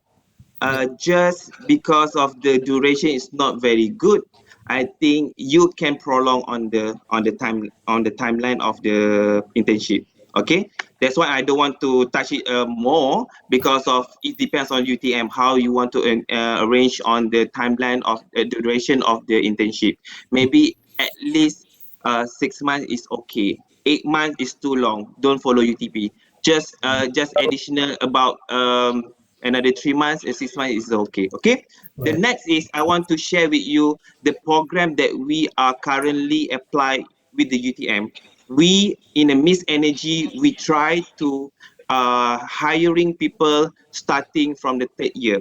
Okay, so why the third year? Because of the fourth year, they are starting doing the last time we call as PSM. I think now you call it FYP, final year project. So with this kind of apprentice program, we will hire the student starting from the third year. So it's not we hiring after they graduate. No, it is too late. We have to start hiring from the third year. So what happened during their PSM, during their final year project, we will guide them, we will monitor them with the topic are related to the current issue. Sorry again, during the interview session, most of the UTM students, they have only one mindset, which is a drilling fluid, mud issue. Again, I'm so pissed off. It's a so old traditional study that so many years been done. So you have to improve. You have to go beyond than that. I want to ask Yunsen, what are currently position or department that can survive last longer? Definitely production, right, Suen? Am I right? Yep. Compared to Production drilling. is usually Drilling, maybe 30 years. Drilling yes, is definitely. 1 year. True. Drilling will impact to the oil price. Production doesn't impact to the oil price because the end of the day, if we are stopping the drilling, what we do, we keep maintaining the wells. So you have to have a good team production. So what the issue of the production? Sand issue, water issue, flow insurance issue. What else? ESP issue, gas lift issue, so many. You can ask Ewan. I don't want to talk about that. That's all the operator issues. Is not my issues. Is I'm the thinker how to solve the issue. So all the issue you have to bring out. So all the issue that currently all my internship students, they have a 4 internship student looking on that. Some of them looking on the sand issue. How you want to manage the sand management? That you need to understand. University need to invest on the production enhancement technology. You need to learn not more on the sand issues, the water issues, the lifting issues, the flow insurance issues.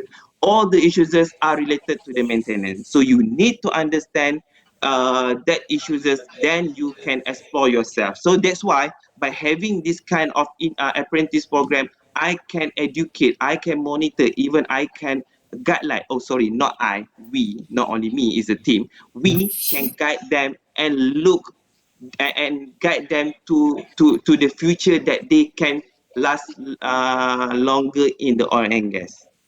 Okay. Okay, I'm not saying that drilling are not so important. Drilling are very important, but again, oil price is so volatile now. So if you really want to invest in drilling, go ahead. I don't have an issue. But you need to know what a business can sustain after 20 or 30 years. That's all. How about, yeah, I would like to follow up on that. So how about reservoir? So just now you're talking about production. How about the reservoir side? Is there any problem or Oh, definitely. Sand from the reservoir itself, water from reservoir itself, and how you want to increase the RF, the recovery factor, also from related to the reservoir. Definitely, reservoir are something really, really important. Am I right, Suan? That's why I have to keep close with the Suan, right? So Yep, reservoir are that's true. something that are very determine your market. But if reservoir have a problem, who they will ask? They will ask the production team how to solve the issue. Am I right, Suen? Yep, about Correct there. me if I'm wrong. So production team are very important. I don't say that drilling, reservoir, all those things not so important, but you have to remember what a business can sustain more. Definitely is a production because it's maintaining. Reservoir is a part of the production team. I don't want to say that reservoir is not important. Reservoir is a key or is the heart of the oil production. So yeah, definitely reservoir is one of the important team. oh, that was interesting. Thank you. All right. So how about the other two? Would you like to add on top of Mr. Siddiq discussion, or do you have any other opinion?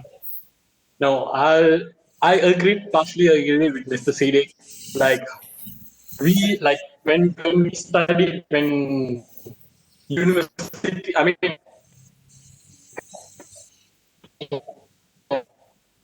students in university are really good, yes. That's something that we need to change. We need to I think like we need to focus on a little on production, little on how on time management. Time management is a vast, to be honest, it's a huge thing for us to intervene. You have a lot of things in time management. You have a lot of things in fracturing. But when you talk about market effect due to a pandemic or due to an economic crisis, it doesn't impact only one. It doesn't impact only drilling. Or yes, it impact drilling deeper, but this impact everything in relevant. I mean in a same line. And one more thing, like I had to add to this point is what are the other ways you can do is like, come on, most of the players, your market over there. I mean, the market is the companies out there. They do a lot of charity work during this pandemic. Also, they do a lot of charity, corporate social works. We can join them to help out people. So it's one of the way other than just doing technical talk, doing an engagement like a professional engagement with them. This type of things like social corporate engagement like doing stuff other than technical talks, like helping people out there. It's one of the things that we can do, and I think so. We still doing that. Hmm, okay, understandable. Right. So what about Ms. Suan? Do you have anything to add? Yeah, so I think I'll put in a very a not so popular opinion. I think the thing to close the gap is to read. Yeah. So I think things like you don't have to travel around the world to know where Japan is or to know where the US is. Yeah. So a lot of things you can gain by reading. And then things like uh So I put something into perspective is let's say you say you have 3,000 ringgit and then you want to go travel, and then you say you want to go travel for 2 weeks. One option is Japan and one option is Vietnam. So if by reading or by talking to people who have been to the country, then you would know that going to Japan for 2 weeks with 3,000 ringgit is not possible. So how do you get that? You have not been to Japan, but you know that because you read or you talk to people. So in similar manner, so I think reading is very important because even though you say, oh, a lot of things in Malaysia, they have all this PSC stuff that they won't reveal to you. You don't know what the field is and everything. You don't need to know the field. You need to know what permeability is it, how good is the flow. So if people tell you a field is certain TSCF, is that big? Do you know? You don't know because you do not have the ruler. You do not have the gauge of it. So you don't have a feel of it. Yeah. So if people tell you, I give you 1,000 rupiah, do you think that is big? You won't know if you are not familiar with it. So similarly, how big, how good is a permeability if they give you a certain millidasi?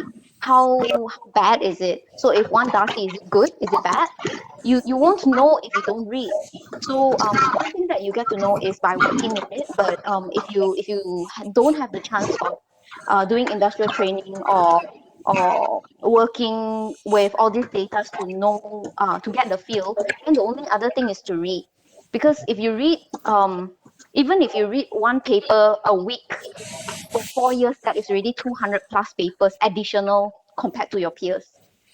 Okay, even if you don't start on the first year, second year, you said, I don't understand and everything. Even if you start on the third year, one paper per week, you're already 100 plus paper ahead of your peers. And then everything has its own gauge. You said a certain millidasi in the carbonate reservoir and a certain millidasi in the sandstone reservoir is totally different. What production can that give you is totally different.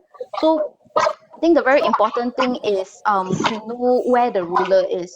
So if you know that, then you're already ahead of your peers. Yeah, so reading is actually very important. It is something that we don't like to do because we feel like when we read, we don't understand the paper. What is this paper talking about? I don't understand. I don't really care about 5-point injection, 3-point injection. Yeah, but as you read, right? Not knowingly, you actually gather all this knowledge. Yeah, so it's the not knowingly gathering of knowledge that helps you in the long run. Okay. All right. So thank you, Miss Suman. So what she's trying to say is that basically, in summary, she's giving an advice that start reading, which is a good advice. Thank you so much.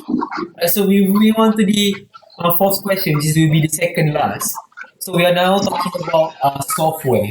So I understand that a lot of company they have their own software. Well, you have your own software and you might have in-house software or any additional software came from another company. So we would like to ask that is there any possible way for a company to organize a useful workshop regarding teaching on software used by the industry? Do anyone want to start on that? Sure. Yeah, I can start. Yeah. So I do use a few softwares for my day-to-day job. So I think these softwares are very readily available from like IPM, from Kappa and all these things. So for things like for IPM, you can actually find them on YouTube because I think it's quite readily available that a lot of people actually use them. So recently I was just watching on this guy, he was teaching on how do you load into MBAL and how do you load things in, how do you do this and that. Yeah, so I if I do not have the chance to go for trainings like that, I looked at YouTube myself. Yeah, so you do have to learn. I mean, you can learn through YouTube videos, and I think like for Kappa itself, during when the global pandemic started, so Kappa actually did a weekly or bi-weekly video where they have a webinar and then they teach you on how to use their software.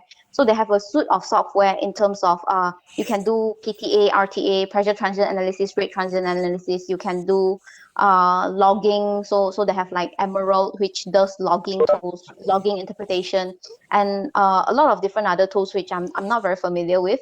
But they actually go through how to use these tools, and there's a question and answer there. So you can see people from the industry actually asking questions. So that is where you can get exposure to the software. And I think recently I've also noticed that it's not in Malaysia, but the SPE Student Chapter of Texas A&M University. So they got in touch with IHS Market. So IHS Market has this software to do rate transient analysis. Yeah, so they got in touch with IHS Market, and IHS Market held some workshop for them, which teaches them how to use, how to analyze, and things like that. So I think by approaching all the software companies, so I think the important thing is to approach the software companies, because even if you approach an operator company, the people who are using the software, we wouldn't the companies would not be able to guide you because it's not their software. So they just use it on when needed. But if you approach all these companies that provide software, so they actually do have all this kind of teaching. So they do teach the industry players. They do teach university students as well. Yeah. So I think the key is to reach out and to connect with them and to approach them for it. Yeah. Okay. Thank you so much. The other two speakers, would you like to add, or do you have any different opinion on that? So when you talk about softwares, okay, there's two things. Like one is learning. Learning a software is, for me, for myself, it's quite an easy thing. That nowadays there's a lot of webinars. Even in two weeks before, anybody organized a webinar on fracturing software. SandView, if I'm not mistaken, if you find in YouTube, you can find a lot of software education of SandView software. It's a company. If you don't know what SandView is, a sand control management company. You can find a lot of videos of them, the webinars of them teaching the softwares and also the basic knowledge of sand control management. So all these things makes students, make us easier to learn, But when it comes for licensing a software practice, because you cannot only just learn. You need like softwares, you need practice. Okay, when you talk about practice, you need the correct license, correct medium to practice the software, And that part, it's like basically, it's what you can do is get the engagement with the right person on the right industry, because software is not handled by everyone. Like field engineers use the software, but they didn't have the right to share the software or to teach the software to other people, right? So yeah, it's like get the right people to get the license so that you can practice the software rather than only learning. Okay. Thank you. Mr. C, would you like to add? I think what the points that Katigisu raised is, I agree, because of you really not understand the point of using the software and not practice or not using frequently, you won't understand what does the mean of the software. Am I right? If you put the garbage in and then the garbage out, you will get. Right. Am I right? So I think you are more using a software compared to me or Katigisu because of your reservoir. So I do believe that when you put a garbage in and then you got the garbage out. So again, Katigisu, right, you need to understand what the purpose of the software. You need to know what the objective are using the software, and then what the result expectation when using a software. So I'm just ask Dr. Rahim, did you mean you want a workshop by the company with the FOC or you pay it? Well, it can go both ways. I will not say FOC, but paid it will be fine. Okay, Yeah. itulah selalunya orang Melayu ni nak FOC je lah kan. It will If not be FOC Simulation, basically. no, everyone need a FOC. If you ask me, I also need a FOC. Doesn't matter. Okay, but if you want to FOC, I can share with something with you guys lah. You know what? My previous company, I work with the Setengah Venture Petroleum. So that time we are very heavy tasked with the what we call that is a production enhancement. So one of the criteria that client wants us to look into in is a software application. So that time we don't have a software application. So what we search here and there, then we saw, and then we evaluate one company we call as a Steam Pro for the production enhancement. Okay, what happened is, definitely for the first time we have to pay, definitely, right? So and then we went there. Myself went to the US. We study on that software, and we look. There's a lot of improvement need to be done with that software. Okay, so what happened? We are together, me, myself, and the other team together collaborating with that company, Cabo company. We together built the software purposely for the Malaysian water, the Malaysian reservoir itself. So after that, what happened is when we develop together, the result is the Cabo itself giving us two is a 1 year, I think 1 year of free without paying to the software. In fact, they giving extra. We call that as a doggle to access the software. You need a doggle, so they give an extra doggle. Why? Because they are very appreciate what we have done to the company. So what I'm trying to say is, if you want to get the FOC, definitely can, Dr. Sharul, you need to get an FOC. You need to show what the capability you can contribute to the software company. Am I right? Yeah, So yeah. then you can get the FOC. Don't ask the company to give you again. Forget about that. Don't ever try to demand to the company. You make them demand to you. Okay? You need to change the mindset. You need to make company demand to you. I need you, Dr. Sharul. I need you to involve, you need to improve my software. I give you FOC, the software, 2 years, 5 years. Mm. So when you have that kind of mindset, definitely you will get FOC forever. And then because of that, you can close the gap between the industry and the The university. university. Am I right, Dr. Sharul? Right, I yes. know you are a bit hurt with my words, but you have to wake up. You have to wake up from the reality, the reality world are facing. You cannot depending on the company. You cannot depending the company, because the end of the day, to be honest, nobody know about UTM. Nobody know about UTM if you are not show yourself. Am I right? So you have to show yourself first. Then everybody can look on the UTM. Who are the UTM compared to UTP? Now you have to remember UTP are more famous compared to the UTM. I don't know which level UTM is at now, but I don't know what is the UTM. So you need to change about that. You need to change the mentality. You need to change the mindset. Not asking the FOC from the client, but put your value to make them give a FOC to you. Okay? In fact, Suan can give you FOC for the prosper, even gas lift analysis. In fact, for the production enhancement, a lot of the software out there you can get easily FOC if you show what the value you can give to them. Because I believe all the software need to improve. Even myself, my software need to improve. If you can collaborate with my company, I can give you easily FOC for the whole of 2 or 3 next 5 years. Okay? Change all that. So I think at the end of the day, right, software is just a tool. So it calculates and it's able to calculate a lot of data in a very short amount of time.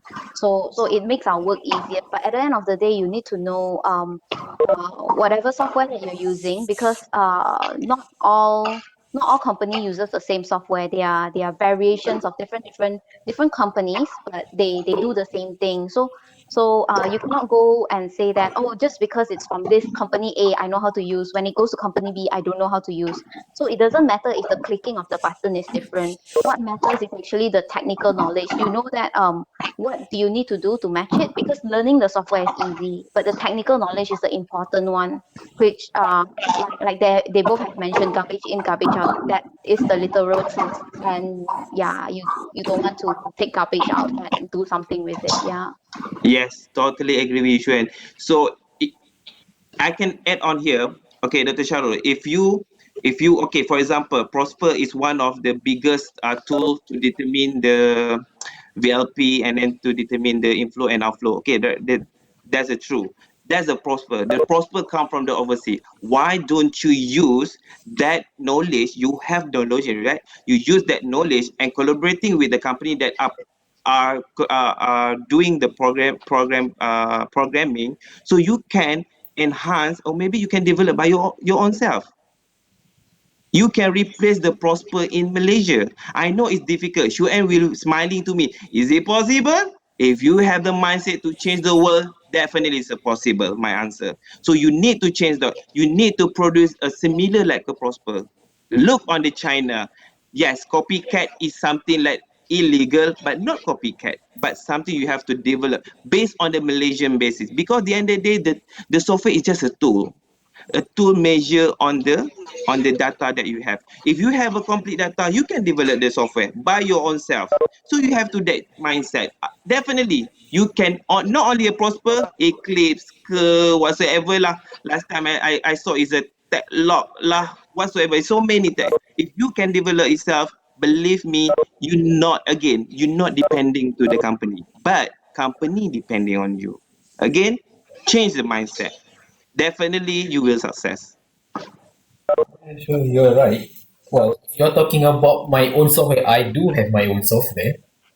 I have, but it's just that it's not. Well, I will say it can be applied in a new well application, even for well sample. So I do have my own software, but I need time on Yeah. what do you call that thing? That word promoting.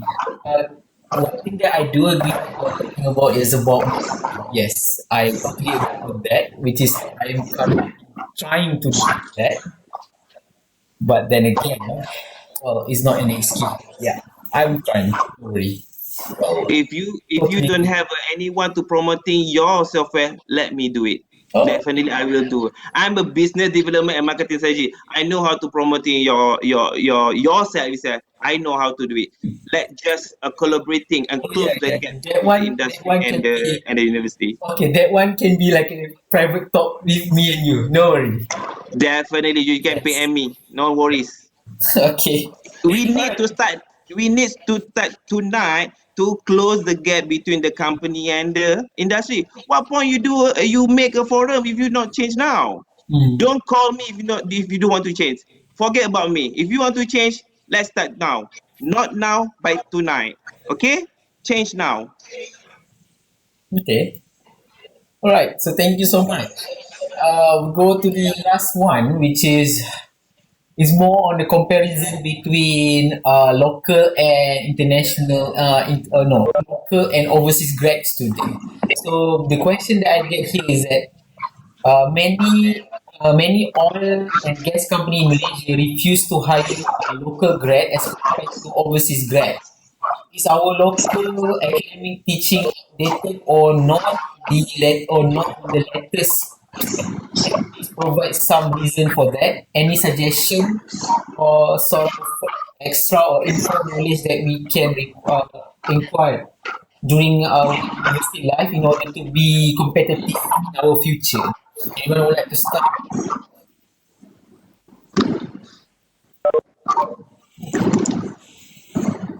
I think this question is quite biased. Oh, Totally is a bias. You want to say that local graduate is not mm, good as an overseas graduate? mm, No, it's a big F for me mm, because of I've seen all the overseas graduate and I've seen all the local graduate. Both have a pro and cons, definitely. And then when you touch about the teaching outdated, definitely a big yes for me. A mm, big yes. It's very outdated. Not outdated in terms of the knowledge. Knowledge is just a basic, a fundamental you need to have, but the technology you need to change. Okay, reservoir knowledge you cannot change, for example, right? The reservoir is you cannot change. Reservoir is a reservoir. How to calculate the permeability, how to calculate the porosity, how to calculate the saturation, all this is the same. The basic is there, but the technology they apply in to study the reservoir, you need to add in. For example, you need to understand for well intervention. You need to understand on the new issues that world facing out. That's why I told you just now, you need to understand what the world, what not the world lah, this so far, what the Malaysian current issues is. Sand issue, water issue, flow insurance issue. So all those current issues that you need to adding on the syllabus, not necessarily putting on each, not each of the syllabus, but at least you expose the student with the current situation and what the latest technology, so that they can improve themselves, and we can see during the interview. It means that during the interview, people will see that, oh, UTM student, they are not just have a good fundamental, but they are keeping up their knowledge with the new technology. Am I right? Yeah. Until now, when talk about the production enhancement, when talk about the stimulation, acid diving. Why don't we change to the other things? For example, non-acid system. Am I right? When we talk about the sand control issue, we will go to the chemical. Why don't we look on the mechanical issue? So this kind of thing you need to expose your student. Again, it's a bias question. You cannot say that where the static come from. How you can say that more people refuse to hire local graduate? Again, it's a big F for you. Ask you Suan where she studied. UTM, right? Yes. Again, Kategisu. Look on the Kategisu where he goes to Colombia. I'm so proud with Kategisu. Even I cannot go there. But he's a local student. He's a local graduate. So this question is biased. Who made this question? I have no idea, man. Big F for them. For me, it's not. It's a very biased. It's a very unfair question. You said that refuse to hire local graduate. There's no such thing. We are not looking on from university, where the university you come from. They look on your technical and fundamental knowledge. That's it. And believe me, during the interview, only at 30% they are looking. The rest of that, they are looking your attitude, your mindset, and definitely your big passion. That's all. And again, to have a good engineers in out there tonight, if you do these three things, the first thing is to listen, second thing is to understand, and the third thing is very important, execution. If you just listen tonight but not understand, you will fail. If you listen and understand, not execute, you also fail. So you need to listen what they are said tonight. You need to understand what they said, and lastly, you need to apply and you need to execute what they said. Don't just open your laptop. Don't just listen what I'm saying, what Teka Tigisu said, what Yuan said, but you not understand and you not execute. Forget about that. I can't see you in the future at all. So you need to change your mindset and now. So the most important again, attitude, mindset, and your passionate. That's all that we as industry looking on you. Attitude is very important. Am I right, Katigisu? Suan, Yeah, how about your definitely. attitude? Your attitude is so bad ke tak? Good, right? I believe Katigisu and Suan have a good attitude. That's why they are being hired. Okay? Okay. Well, the other two would like to add to that discussion. So it's like a pure wonderful talk by Mr. Sidik. Yeah. So when I see this question, yes, I have two different answers, two different opinions. Like the statement of this question is definitely wrong. Like what Mr. Sidik said, of course, there's no one looking you are international graduates or you are local graduate to get to you involved with the organization. No, it's totally on you what value you can bring to the organization, to their firm, what they are looking for. Is it, do you have what they are looking for or not? It's basically simply all that. Is whether you are a UTM graduate or whether you are a University of Tuzla graduate. It's the same thing. I went to the somebody's training center. The Malaysian who followed me was from local graduates, UTM, UTP, and Harryowan. There's no one like from University of London, University of Nottingham, something like that. No, no. So the statement is wrong. But the second thing, when I come to, is that local academic teaching outdated? I will not say it is outdated. We are learning the fundamental. We are learning basic technology things, but we can learn more. Like what Mr. Tiraj said. Normally we learn when it's come to simulation. We are going for simulation. We are going for HF. Samsung is HF. If is ACL, that's what we all know. But what kind of HF we can use? What kind of HCF we can use? What are the new technology apart from this HF? If you have a higher iron rate in your reservoir formation, what fluid that you can do, what pH you can do, it's a advanced knowledge that we can acquire at this position when we are studying in this place. Okay, thank you so much. Well, I do agree with you guys. So, do you like to add to that discussion? Yeah, so it says refuse to hire, right? So the oil and gas company does not refuse to hire local graduate. That statement is definitely incorrect. Yeah. But if let's say like I mentioned before, the number of graduates, so the number of graduates every year is very high.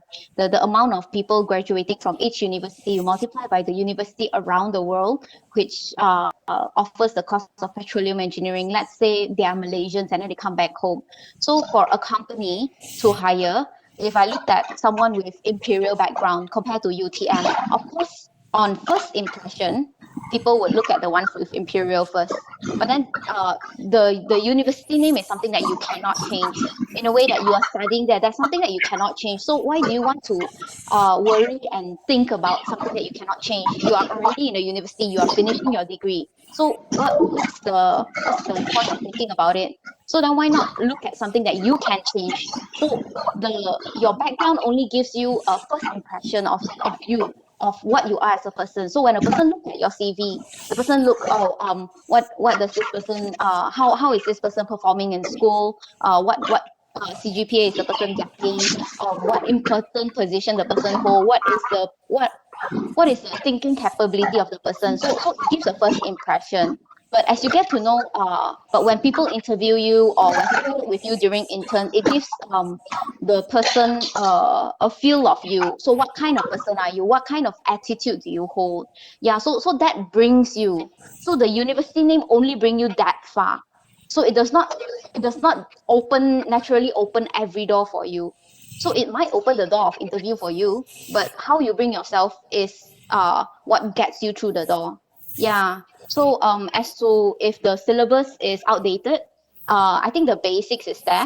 So definitely you are not able to chase all the technology because technology is ever changing. So you can't just change your syllabus every semester or so. Yeah, but I think the basics are important. But even as the basics are important, I think learning is a two-way street. So even as the lecturer is teaching, are the students reciprocating in the sense where are they sitting down and waiting to be taught? So knowledge should not be acquired this way. So you should not sit down and wait for it to be given to you, because so I think it's a question of our culture, because our culture is in a way that everyone is tested on how to climb a tree. Doesn't matter what animal you are tested to how to climb the tree. So because of this culture that the students bring in the mindset of memorizing everything. It doesn't matter if I understand or not. It doesn't matter what the application is. So after this semester, I forget everything. Then what is the point of learning? I think if you look at how different the academic world is in the West, let's say if you open up a YouTube video of Thomas Blessingame. So he teaches reservoir engineering in one of the larger unis or one of the more famous unis in reservoir engineering in US. So the way he teaches is different. So he asks and the student answer. So he said, why is it like that? And the student answer. But in our culture, we just wait for the lecturer to teach, and then we're like a sponge trying to absorb everything. And during exam, we try to spit out everything. And then, so because of what we're trying to do, that when we go into the application world, we are not able to apply. So we are not able to spit out because the questions are not the same. Because it's real world. The reservoir is not 190 feet throughout. So the reservoir might be 190 feet in the middle and 170 feet at the very end. So how do you then apply this to what you have learned? You've only learned it to be equal throughout. So the application of it is very important. And then so I think students play a very important role in how they receive it. So if they're only waiting to receive it as is, then it's very difficult for you to try to compete with the other methods of teaching where people are taught how to think and people learn how to think rather than memorizing and spitting everything out. Okay. So I think even as learning how to think is very important, I think the one thing is when you want to apply into any companies, you need to know what is the minimum CGPA requirement. You can't say, okay, I'll try to learn to think and everything, and then never mind, I'll just get 2.0. But the company doesn't accept 2.0. Yeah. So I think it really falls onto oneself, because at the end of the day, that is each one's responsibility. Okay, thank you so much. Well, apart from giving thought, you also given advice to the students, so thank you so much. All right, so that is the final question for today, and I believe that we have some sort of like a 5 minutes Q&A. Is there any question from the audience? You may speak up or write down in the chat box. Seems to me that in the chat there's a lot of things being said, but is there any question there? Is there any question from the audience?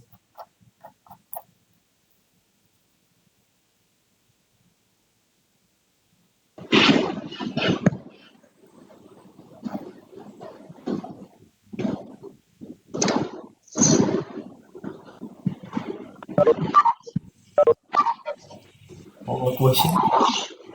But if there is no question, then guess I will hand over the mic, the master of ceremony.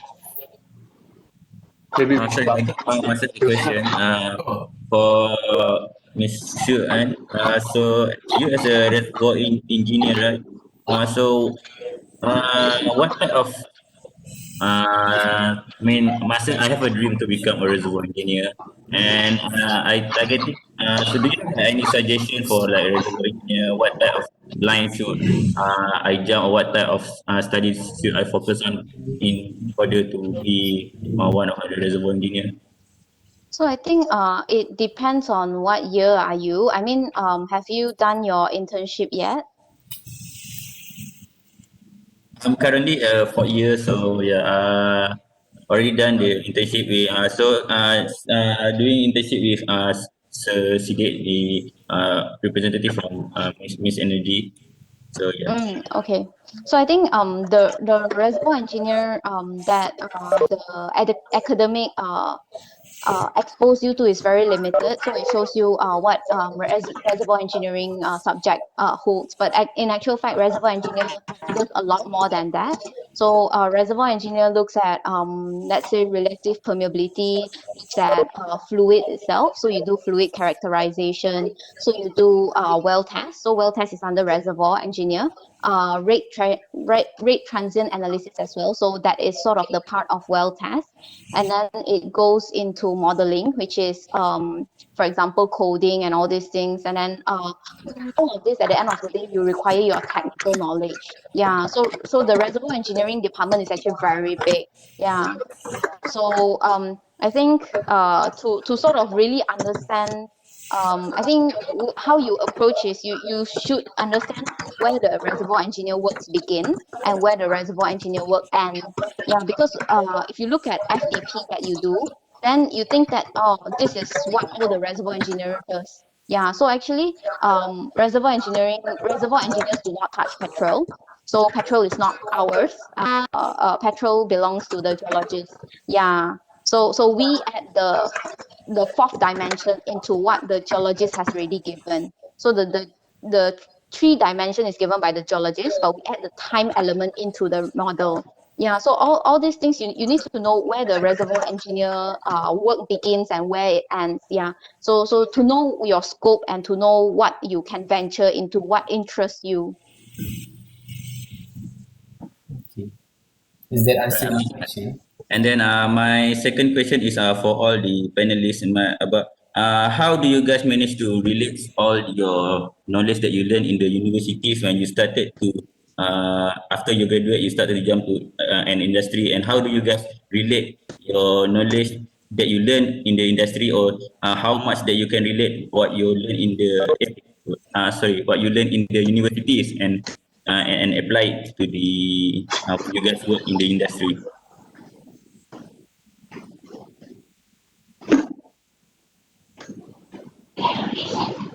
Do you get my question? You okay, Nabil? You mean that how after we how after we graduate, how we relate our study in university to the work life? Am I right? Yes, yes. Okay. Talking about the relation, can I say it's not 100% related? No lah, joking. Actually, is there a relation between after you graduated from the UTM and then you come to the work life? Again, as I mentioned to you, industry not look you because you are clever. Industry not look you because you are handsome. Industry not look you because you have a good in communication. Well, it's just a criteria need to meet. But the end of the day, what they are looking is again, as I mentioned before, this is the attitude. That's the most important you have to grab.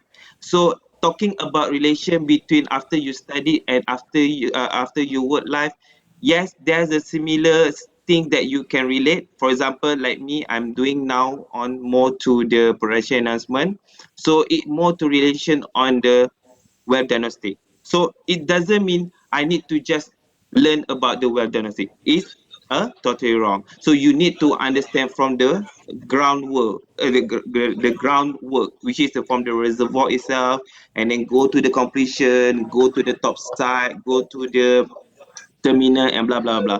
So if you understand all those parameters, just have a basic or fundamental knowledge is enough to you survive is in the work life. It doesn't need you to really understand on that particular subject or any particular topic, because the end of the day the technology are changes. It's all changes depends on how the company drive the technology. So the end of the day, the relationship between after they graduated to the work current, I can say is a 20 to 30% relation. Okay. I hope that answers your question. Yeah, right, I understand. Well, what about Mr. Katigasu and Miss Yuan? So for me, I couldn't hear you. sorry, you can continue. My No, go question ahead. is like how you I couldn't hear properly. Yes. uh, sorry, I repeat, my question is how you guys relate your knowledge during program and you use it to adapt during your maybe first years of your experience in the industry. How do you guys manage to adapt and apply the knowledge in the university during in the industry? Did you get my question? Yeah, talking about adaptability is one of the unique thing, when you are far away. In my situation, a lot of things changes. A lot. Huge changes I faced during my time over there. So basically, you couldn't restrict something in yourself. Like you couldn't, okay, this one I don't know. I couldn't learn about this. You couldn't say that to yourself. It's like really hard. You need to know. You need to have the the the personality where when adventurous, you get into, even you don't know, you get into it, get to know about it. That's changed a lot of things, help you to get easily to adapt where you are. Can you hear me? Oh, I think we lost him.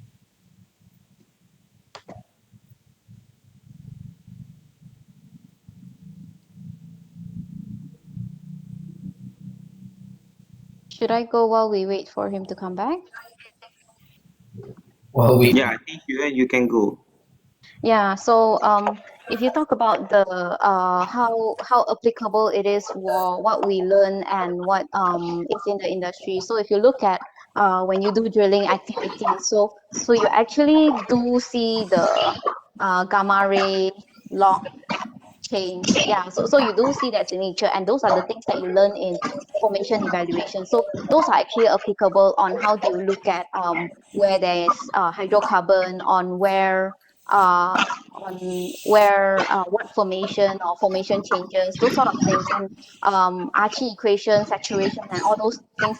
They are very applicable. So that is in the world or the realm of petrophysicists. So it's quite easy to just see, oh, this is what I learned in uni, and oh yeah, this is what I see during drilling in the log. So that's the easy part. But then I think there are different parts which are a little harder to relate to. Like if you look at your reservoir engineering module, that you see drawing plot of I don't remember what plot to get your GIP. Yeah, so P over Z and your GIP plot. Yeah, P over Z versus G. Yeah, versus your G. So why do you draw that plot? Yeah, so it's just something that you do during uni, but as you go into the working life, then you realize that so that plot tells you how much your GIP is in the event that your reservoir is a gas reservoir. So it does not have any aquifer and all these things. So the main of that reservoir, the main energy of that reservoir is just gas expansion. Then you are able to slowly relate things. It doesn't come immediately, but with those knowledge that you have in uni, you will slowly be able to relate back to them. Yeah, so even in things that you study in well testing, yeah, so when you do PTA, you do sort of get a bit here and there from what you studied in uni. Thank you. Right. Is there any other question? Seem to me some of the question already answered in this talk. Any question from the audience?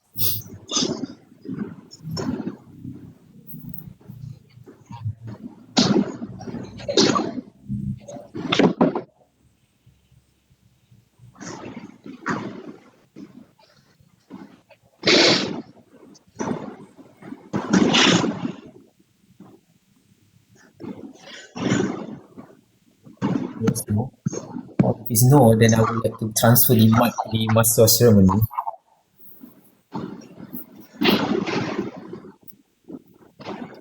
They are afraid to ask any question kot. Oh, itulah. If there is any question, so if This is what I call if you are not questioned now, how you want to get yourself in the battlefield. So I can see how many percent they can hire. I hear someone say hello. Who is that? You make Yep, Derek. I'm Derek, and I have a question. I'm not sure Yeah, whether Derek, it's go been ahead. answered. So my question is, what are the essential skills which are generally not taught in college, and should one student be equipped with in order to increase the chances of acing an interview? Again, I can clearly hear your question. What are the essential skills which are not taught in college that one student should be equipped with in order to increase the chances of acing an interview?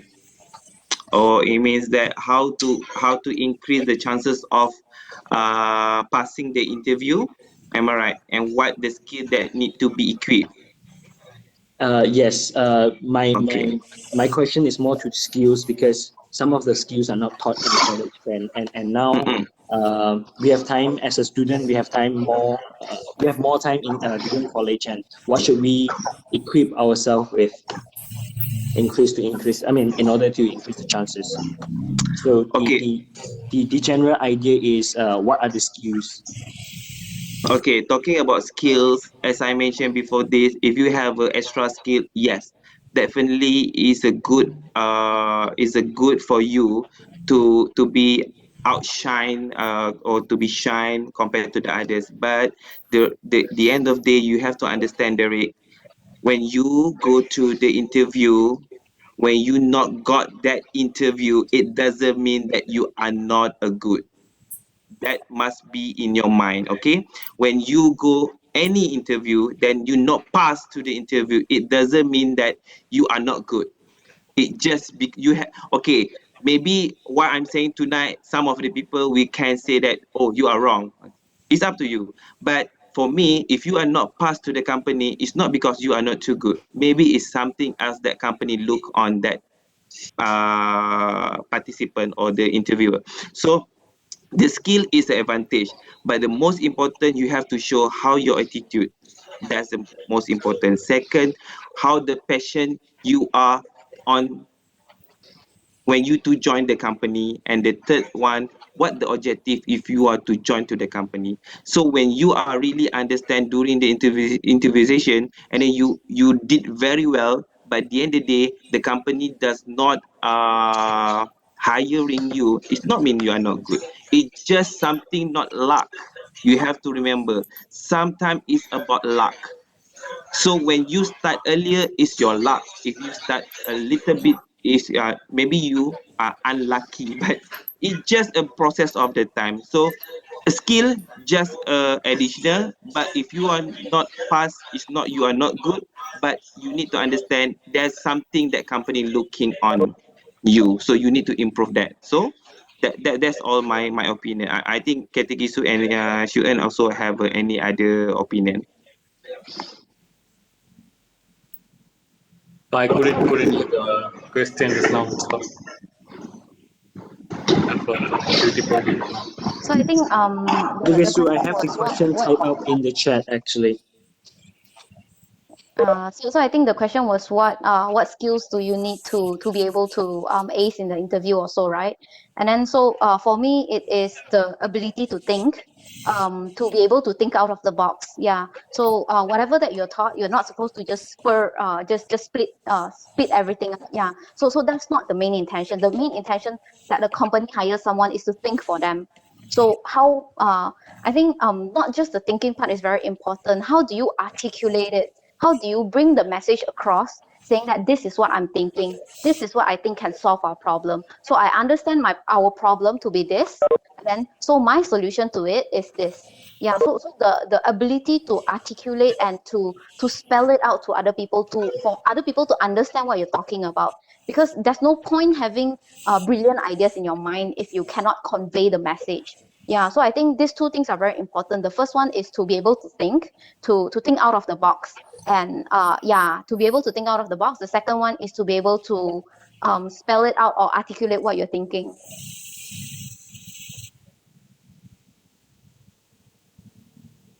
Thank you, Suen. Very good input. Very good input. Yeah, that's a good one. And I like to add on further on this, like you also need to show your what your team working spirit, and also your how disciplined you are. Sometimes if you know this a disciplined act will bring you somewhere rather than being keep on motivate yourself and everything, you know.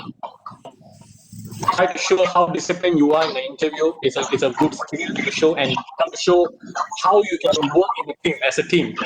So that is one of the thing, because in an organization you won't work as an individual. You always work in team. So showing that, it will be a great addition for your interview session.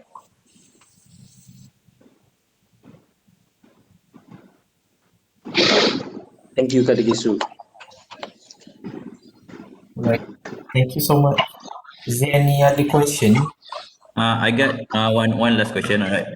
So this question might maybe too late for me because I'm already 4th year, but I hope this question can help the juniors, the 3rd year, 2nd year, and 1st year.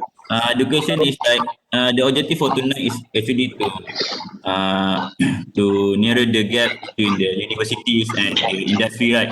So when we as the student want to approach the company, so we must have like something that we expect from the industry, but we doesn't know about what the industry expectation from us. So from your experience, from all the panelists experience, or all the other uh, industry people in this discussion today, I want to ask about what are the expectation that you guys wants from us. So when we approach you guys, you must have the we must collaborate with the student. You must collaborate with this event. So what type of expectation that you guys need so we can have win-win situation between us as a student and you guys from the industries. So that's my question.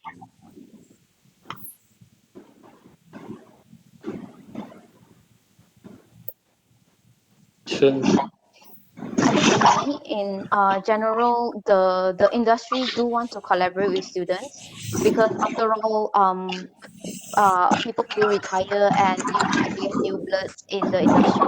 So I think it just depends on if you reach out to them and how do you reach out to them. Yeah, so I believe that the SPE student chapter can actually do a lot more. Yeah, so I think uh I am not too sure of the number of events or things being done and so, but I think the important thing is to focus on what really matters. So you don't just do event for the sake of doing event. So I think that what really matters is what impact are you bringing to the students. So even as the student, I think there's a new batch of student chapter committee. So even as you're new to the you're a new batch of student chapter committee, I think I don't think you should always follow what was being done. So I think you should always challenge status quo and to see if it's relevant. If it's not relevant, then how can you bring new things to benefit the rest of the people, the rest of the SPE members. Yeah, so I believe that SPE student chapter is actually a very good platform to reach out to the industry players, to different organizations. Yeah, so as you reach out, you'll be able to get response from them. Yeah.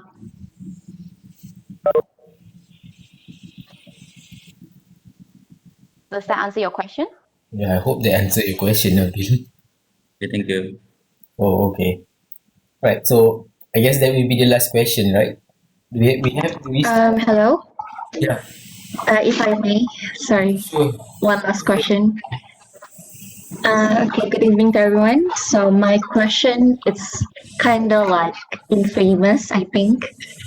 So my question will be, with the current situation in the industry, professionals getting let off, etc., and we, myself, I mean, as soon to be fresh graduate, will have to compete with experienced professionals as well.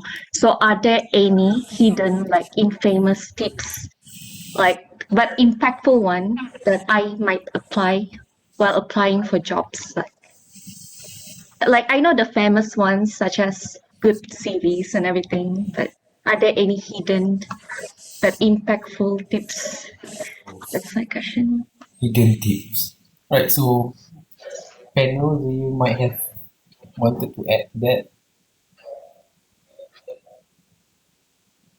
So yeah, I like to answer that.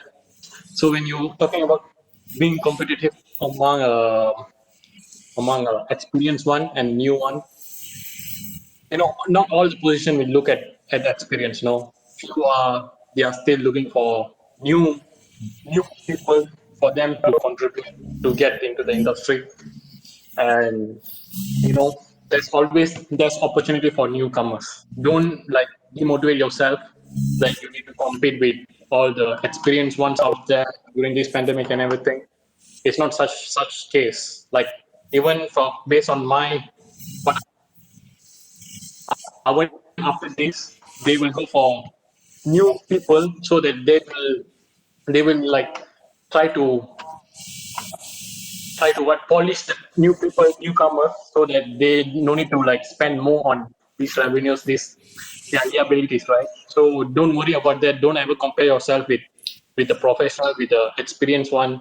Don't ever think that you are not at less experienced. It's just that don't demotivate of yourself because you are less experienced. It's just that your time is not there for before this. Okay. Oh, All right, thank you, Katikasu. right. Is there any panel wanted to add to what I think Dayang says? Dayang question. Is there anyone else wanted to add? Can I add as an audience? Yeah, sure. Yep, I totally agree with what Kadigesu say, right? Because some company and most company they would prefer fresh graduate. If they are actually looking for a long term career with that personnel, because once I mean, one thing is if they were to hire those experienced personnel, they will have to pay more, and it's not certain for them to stay for a long period of time. And if they were to invest, and if the industry were to bounce back, then if they were to invest, I'm pretty sure fresh graduate will have a better opportunity. Yep, because I would say the people who got laid off, some of them they are kind of disappointed with the ex company, so they might have the mindset. Yep, All right, and thanks, Derek. and also when Shamimi said the question, do I you know like the big stuff, uh, but you don't know the infamous stuff, is I would say just scattered all your eggs in different baskets. That would do. Do not put only one, all the eggs in one basket. And whatever opportunity comes and you think you love what you are going to do, I think go for it. All you actually need is show them your passion. Got it. Thank you Yep. for answering Thank questions. you. Yeah, thank you, Derek, for adding more spice to it. So thank you so much. I don't know whether do we still have time, Master of Ceremony. I don't think so, right? I believe that will be the last question. So thank you so much to all the panel, it was a very good discussion. It's a mind opening. I hope that everybody gains some knowledge from it. Right, so that's all from me. I would like to turn over the mic to the master of ceremony. So thank you so much. Who is Master of Ceremony? All right. So I think that's all for the Q&A Yeah. session. For the speakers, if you don't mind, could you kindly provide us your email address, LinkedIn account in the chat box, because I believe some of us may have inquiries regarding this field. Thank you. Can you repeat again? I don't hear you just now.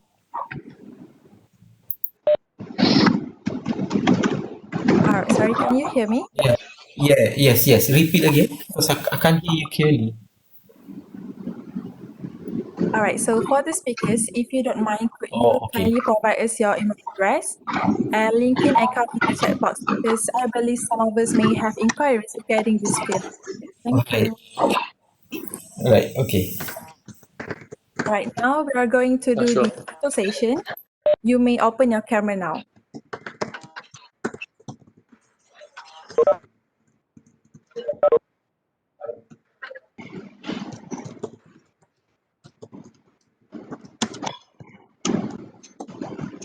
All right, everybody. All right, 1, 2, smile.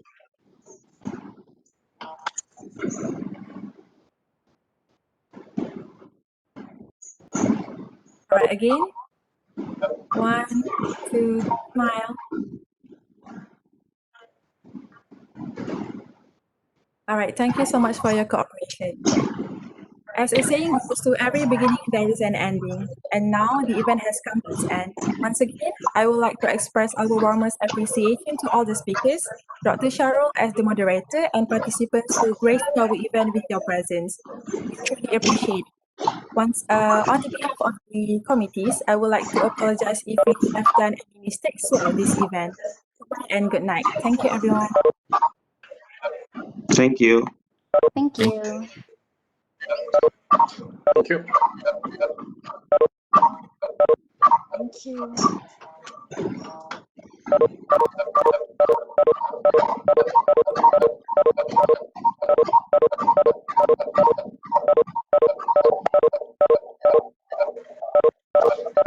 You know you can.